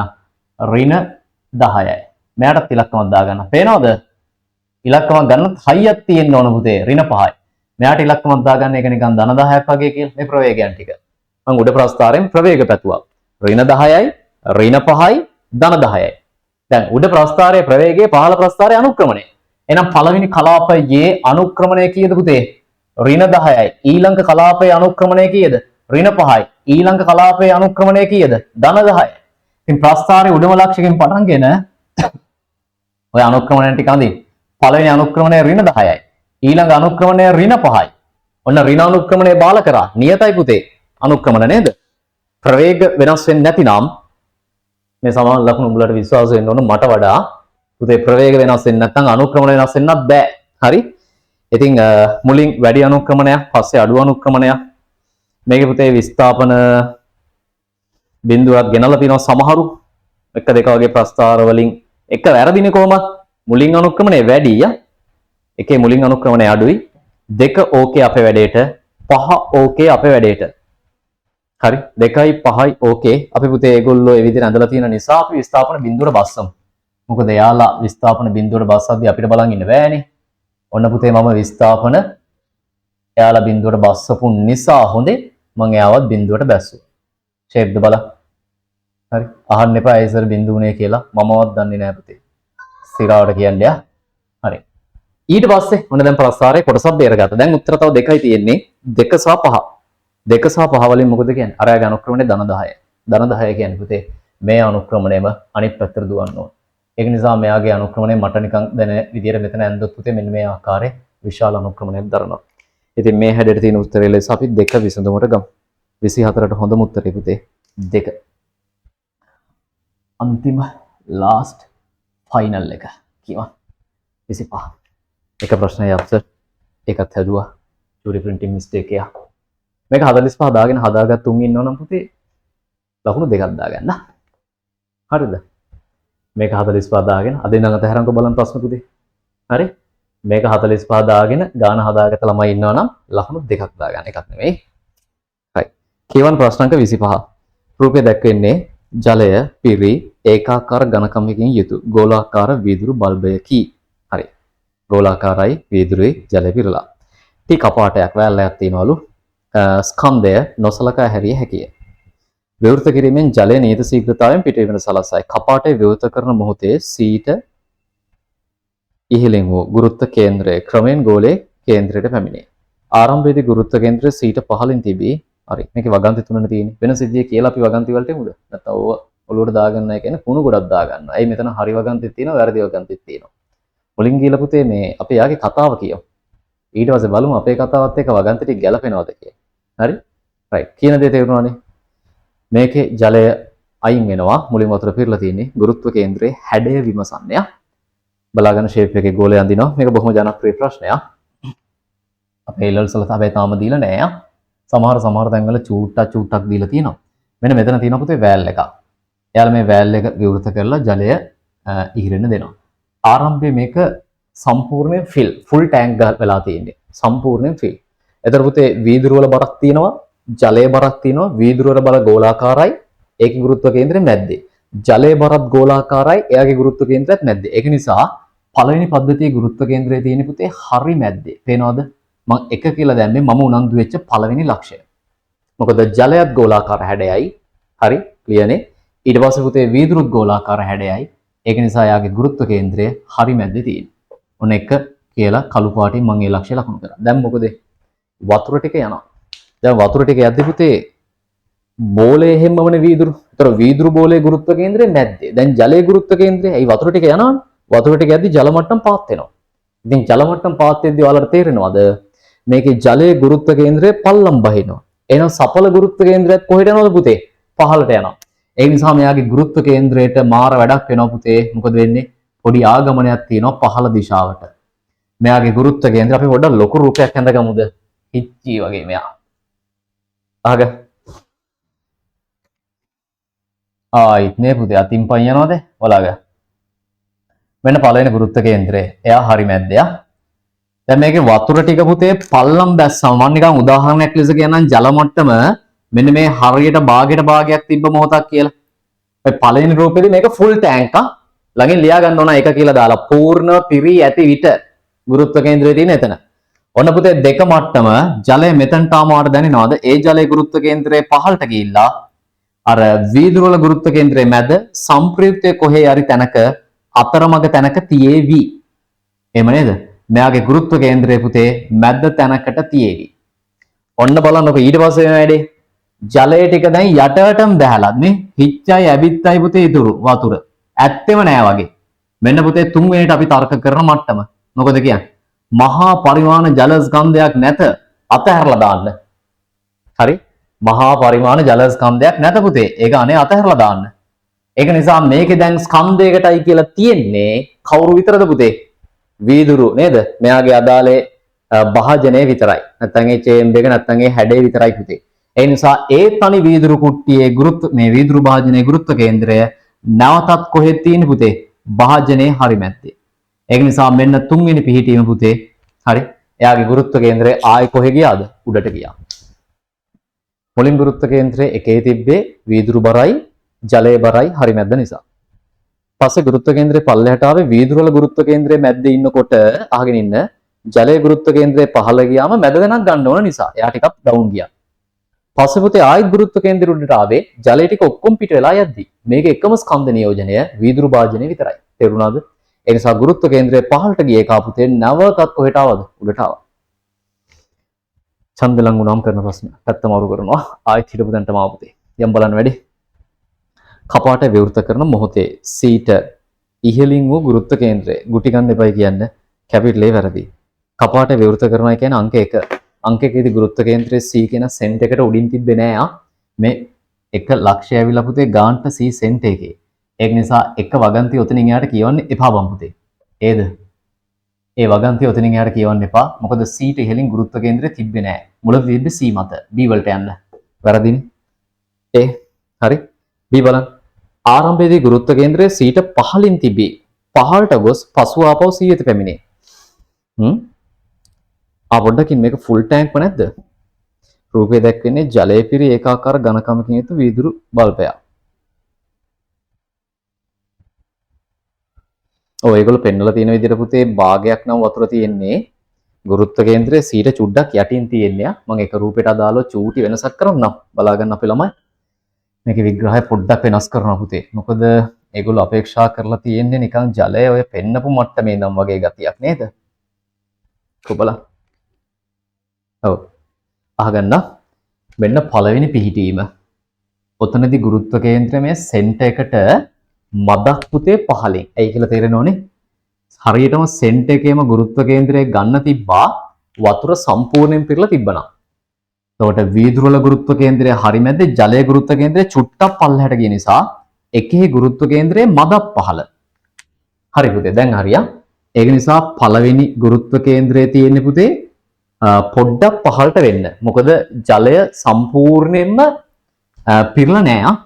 ජලය සම්පූර්ණයෙන් පිරලා නෑ. ජලය සම්පූර්ණයෙන් පිරලා තිබ්බනම් ගුරුත්ව කේන්ද්‍රය මේ ටිකත් එනවා. තේරෙනවද මේක? ජලය පොඩ්ඩක් ජලකඳ පහළ ගිය නිසා ගුරුත්ව කේන්ද්‍රය හරි මැද්දෙන් පොඩ්ඩක් පල්ලහැට යනවා. දෙවෙනි එකේදී ජල මට්ටම පහළට ගියාම පුතේ ගුරුත්ව කේන්ද්‍රය මොකක් වෙනවද? එයා ටිකක් පල්ලහැට යාමක් සිද්ධ වෙනවා. ඒක මෙන්න මේ වගේ මට්ටමකටපත් වෙනවා දෙවෙනි එකට අදාළ ගුරුත්ව කේන්ද්‍රය. නැවතත් පුතේ තුන්වෙනි එකේ ජල මට්ටම යටටම ගියාම ගුරුත්ව කේන්ද්‍රයේ නගිනවා නැගිල්ලක් පුතේ නේද? එයාගේ සීටම ඒක ඉහළ යාමක් සිද්ධ වෙනවා. ඒ නිසා මෙතන ගුරුත්ව කේන්ද්‍රය පුතේ හරියටම දශමයටම කොහෙටද? C කියන ස්ථානයේ දක්වාම ගමන් කිරීම වෙනවා. ඒක නිසා මෙතනදී වැඩේ වෙන්නේ මෙහෙමයි. ඔන්න බලන්න වාක්‍යය. C ට පහළින් එකනේ. C ට පහළින් මේ කොළ පාට ලක්ෂය පුතේ යාගේ සෙන්ටර් එක ගෝලයේ කේන්ද්‍රය. මේ රූපේ හොඳට ඇඳ ගන්න. හරි පාට පෑන් පාවිච්චි කරලා ඇඳ ගන්න. C ට පහළින් තිබ්බ ගුරුත්ව කේන්ද්‍රය පහළට ගිහිල්ලා නැවතත් පුතේ C ට එනවා. හරි? C තියෙන්නේ ඒකට යටින් තිබ්බ ගුරුත්ව කේන්ද්‍රය. ආරම්භයේදී යට යටින් තිබ්බේ. පහළට ගිහිල්ලා ආයෙත් පුතේ යා C ටම එනවා. කොහොම හැඩයක් එතන තියෙනවා. B වගන්තිය බලන්න. ආරම්භයේ ගුරුත්ව කේන්ද්‍රය C ට පහළින් තිබී පහළට ගොස් පසුව C වෙත පැමිණේ. B වගන්තිය හරියා. C ගැන මොකද කියන්නේ? C චුට්ටක් කියවා. C ට පහළින් ගුරුත්ව කේන්ද්‍රය දිගටම පහළට යයි නෑ පුතේ. C ට පහළට ගිහිල්ලා නැවතත් ජලය නැති වෙද්දී මේ ගුරුත්ව කේන්ද්‍රය ඉහළට එනවා. මොකද වතුර නෑ කියන්නේ භාජනයේ විතරයි. භාජනයේ ගුරුත්ව කේන්ද්‍රය තියෙන්නේ හරි මැද්ද විතරයි. හරි නේද?